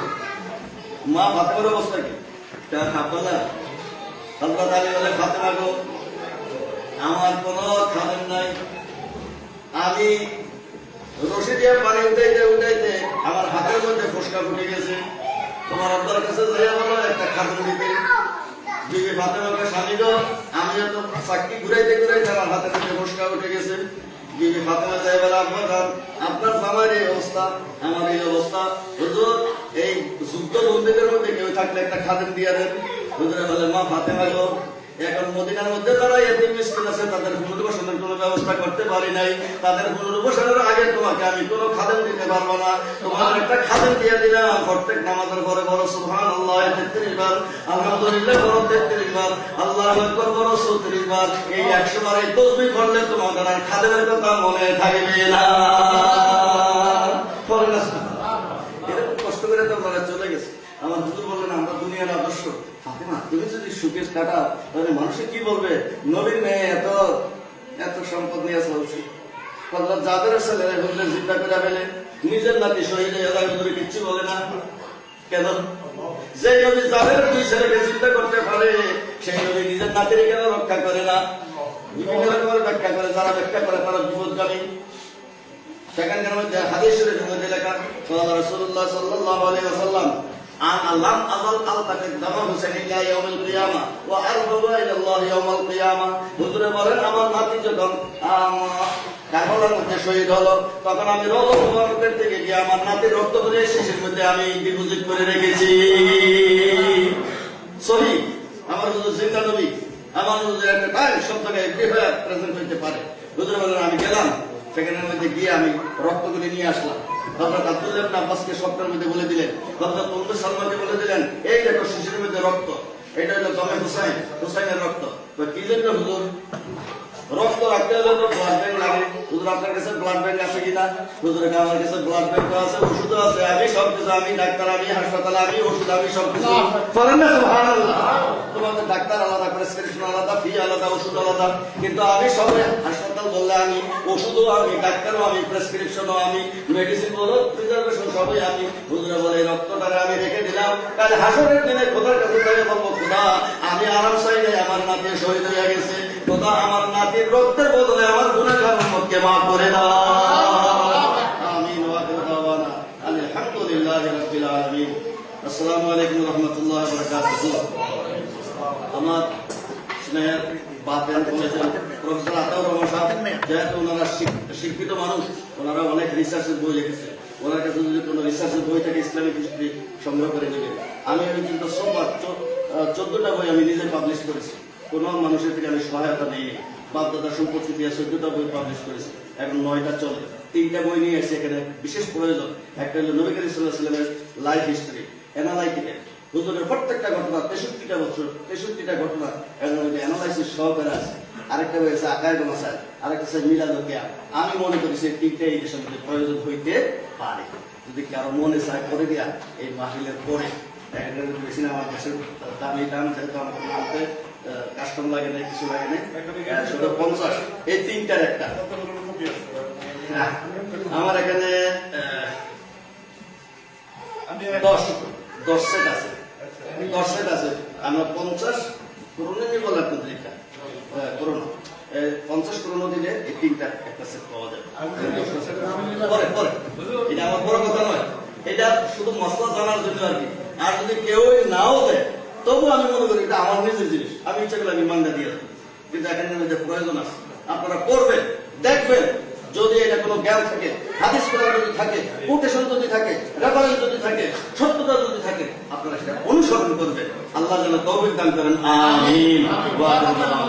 আমি হয়তো সময়টা একটু বেশি নিয়ে ফেললাম, সেই জন্য আমি কিন্তু আমার মনে চায় যে এগুলি এমন কিছু কথাবার্তা আছে যেগুলি আপনারা জানেন না। এখন আপনাদের সম্মুখে বয়ান রাখবেন বাংলাদেশ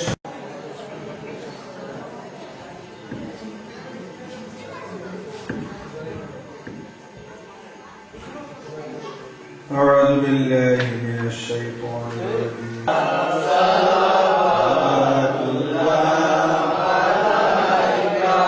আরবের মরু প্রান্তরে পাঠালেন প্রভু আপনাকে আব্দুল্লাহর জীর্ণ কুটিরে আমিনা মায়ের উদরে ইয়া নবী সালাম আলাইকা ইয়া রাসূল সালাম আলাইকা ইয়া হাবিব সালাম আলাইকা সালাওয়াতুল্লাহ আলাইকা দিলো আল্লাহর বাণী বড় দুঃখ রজনী করিলেন জগৎ নুরানি আমিনার নয়নের মনি ইয়া নবী সালাম আলাইকা ইয়া রাসূল সালাম আলাইকা হাবিব সালাম আলাইকা সালাওয়াতুল্লাহ আলাইকা পরের হলো অবসান ধরণী গাহি লোচয়ে গান পালাইল ইবলিস শয়তান আনিলেন সত্যের আহ্বান ইয়া নবী সালাম আলাইকা ইয়া রাসূল সালাম আলাইকা হাবিব সালাম আলাইকা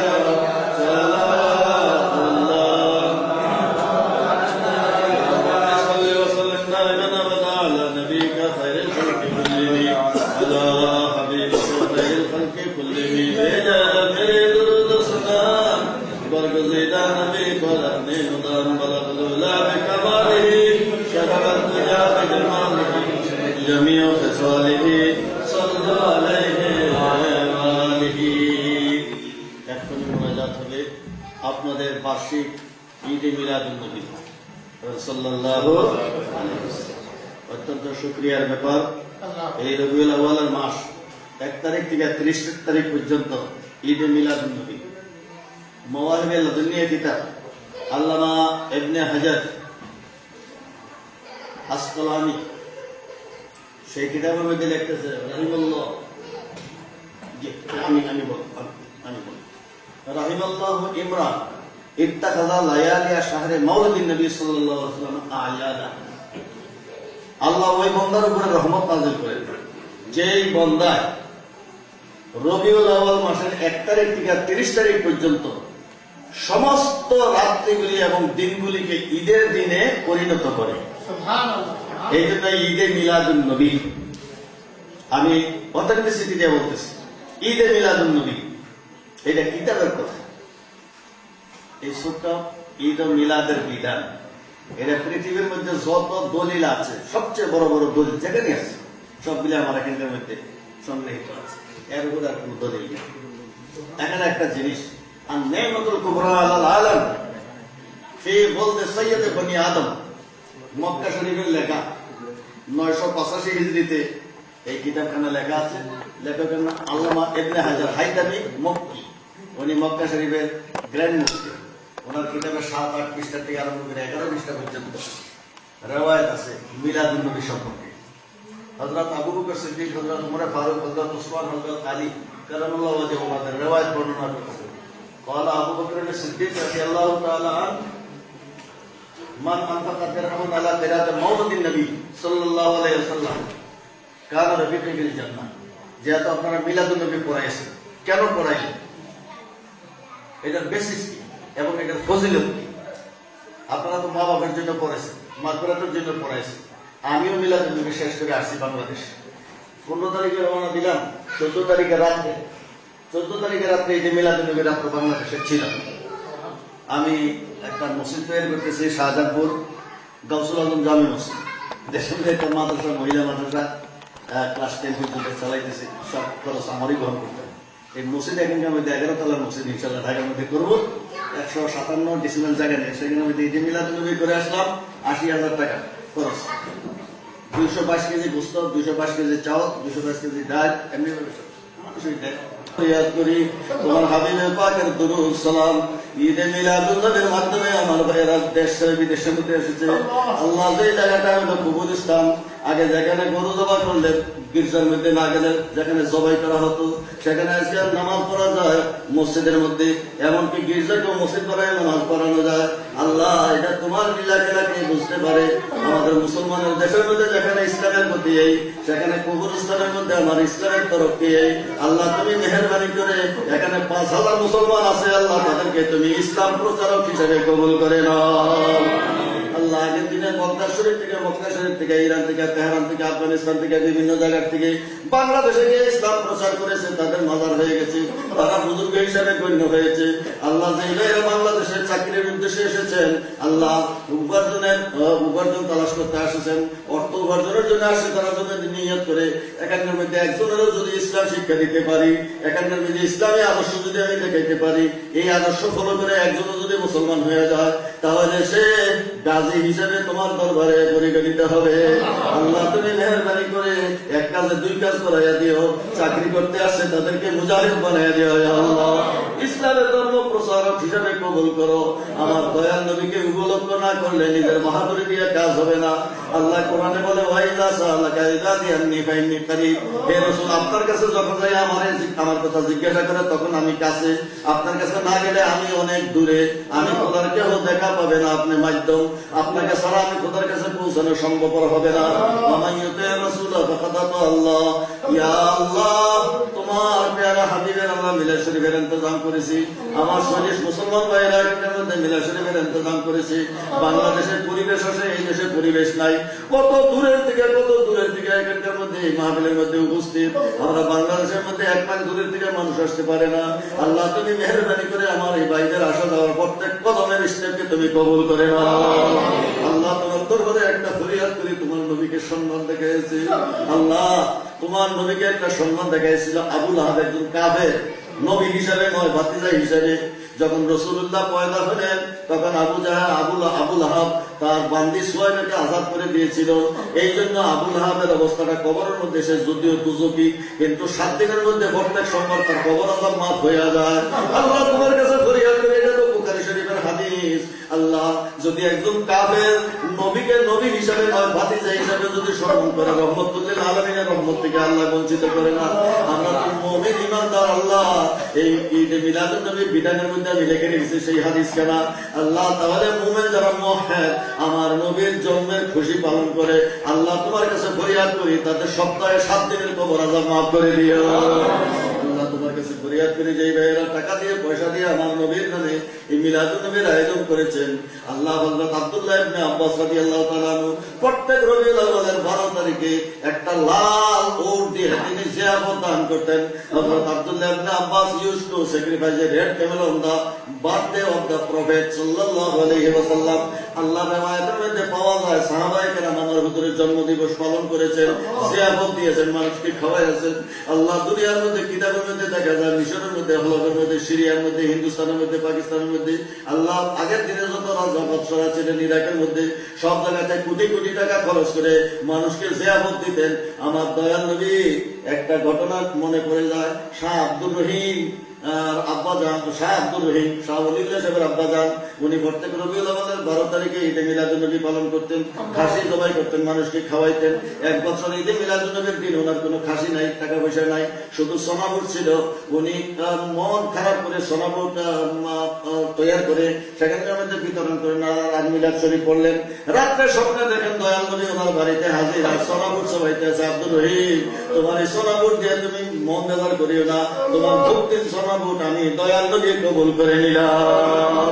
আল্লাহ আমার ভাইয়ের আজকে জিয়ারত দিয়েছে, আমার দয়াল নবীর দরবারে তুমি কবুল করে দাও। আমার ভাইয়েরা প্রত্যেকে যে 1 টাকা দিয়েছে, আল্লাহ দয়াল নবীর দরবারে কবুল করো। আল্লাহ এর হাদিয়া তো হুজুরে পাকের দরবারে কবুল করানোর পর খাতুনে জান্নাত মা ফাতেমা চির দুঃখিনী মা নিজের বংশের 72 জনকে একদিন শহীদ করে দিয়েছে। হযরত ইব্রাহিম আলাইহিস সালাম নিজের এক ছেলেকে কুরবান করেছে, আর দিনের জন্য মা ফাতেমা 72 জন সন্তানকে একদিন কুরবানি দিয়ে দিয়েছে। আল্লাহ সেই চির দুঃখিনী মা ফাতেমার রূহে পাকে সওয়াব পৌঁছাইয়া দিও আল্লাহ। দিন ইসলামকে জিন্দা রাখার জন্য শহীদানে কারবালা নিজের জান জীবন কারবালার মধ্যে শাহাদাত বরণ করেছেন। খাদিজাতুল কুবরা মক্কা শরীফের মধ্যে, আমার দয়াল নবী মদিনা শরীফের মধ্যে, খাতুনে জান্নাত জান্নাতুল বাকির মধ্যে, হযরত আলী নজবে আশরাফের মধ্যে, ইমাম হুসাইন কারবালার মধ্যে। নবীর বংশ কেউ এক জায়গাতে থাকতে পারে নাই, পার্সোনাল মকবরাতে নাই। এক একজন এক এক জায়গার মধ্যে দিন ইসলামের জন্য কে কোথায় আছে তার কোনো ঠিকানা নাই। আল্লাহ আমার দয়াল নবীর বংশধর যে যেখানে আছে ওনাদের রূহে পাকে সওয়াব পৌঁছাইয়া দাও।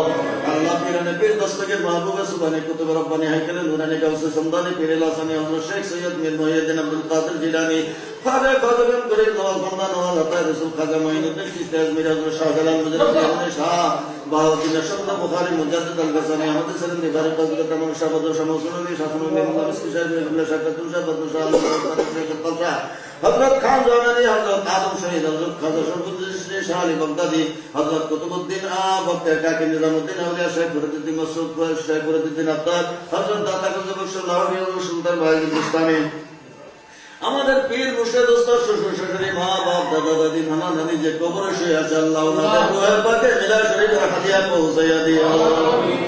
আল্লাহ মা বাপের কবর ছেড়ে বিদেশে আছে, মায়ের কথা মনে করে বাবার কথা মনে করে কিন্তু সময় মতো যেতে পারে না।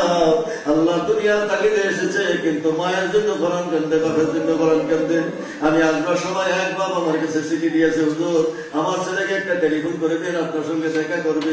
বাপ সবসময় ছেলের জন্য কান্দে, ছেলে এখানে থেকে বাবার জন্য কান্দে। আল্লাহ যারা ইন্তেকাল হয়ে গেছে ওনাদেরকে তুমি জান্নাত নসিব করে দিও। আল্লাহ ওনাদের এই উপার্জনের থেকে হালাল করে খরচ করেছে, আল্লাহ তুমি দয়াল নবী রহমত ফয়েজ বরকত নসিব করে দিও। আল্লাহ ওনাদের মুসিবত তুমি দূর করে দাও, পেরেশানি দূর করে দাও, কামাই রোজগারের মধ্যে আরো বরকত দান করে দাও। যারা বেকার আছে আল্লাহ তাদের কর্মসংস্থান করে দাও। আল্লাহ অনেকে অনেক অসুবিধায় পড়ে গেছে, আল্লাহ একটু পেট পালবার জন্য, মা বাপকে একটু খেদমত করার জন্য, অবস্থাকে একটু ভালো করার জন্য আল্লাহ তোমার দরবারে ফরিয়াদ চাই, ওনাদের অবস্থা তুমি ভালো করে দাও, ওনাদের মুসিবত তুমি দূর করে দাও। আল্লাহ ভিসার ব্যবস্থা করে দাও, তোমার দরবারে ফরিয়াদ করে ওনাদের ছেলে মেয়েরা ভবিষ্যৎ জীবনে এখানে থেকে যাবে, ওনারা ভয় করতেছে কিন্তু আল্লাহ তোমার তো কুদরত আছে, তুমি ইচ্ছা করলে ওনাদের সন্তানদেরকে আল্লাহ ধর্ম প্রচারক বানাইয়া দিও।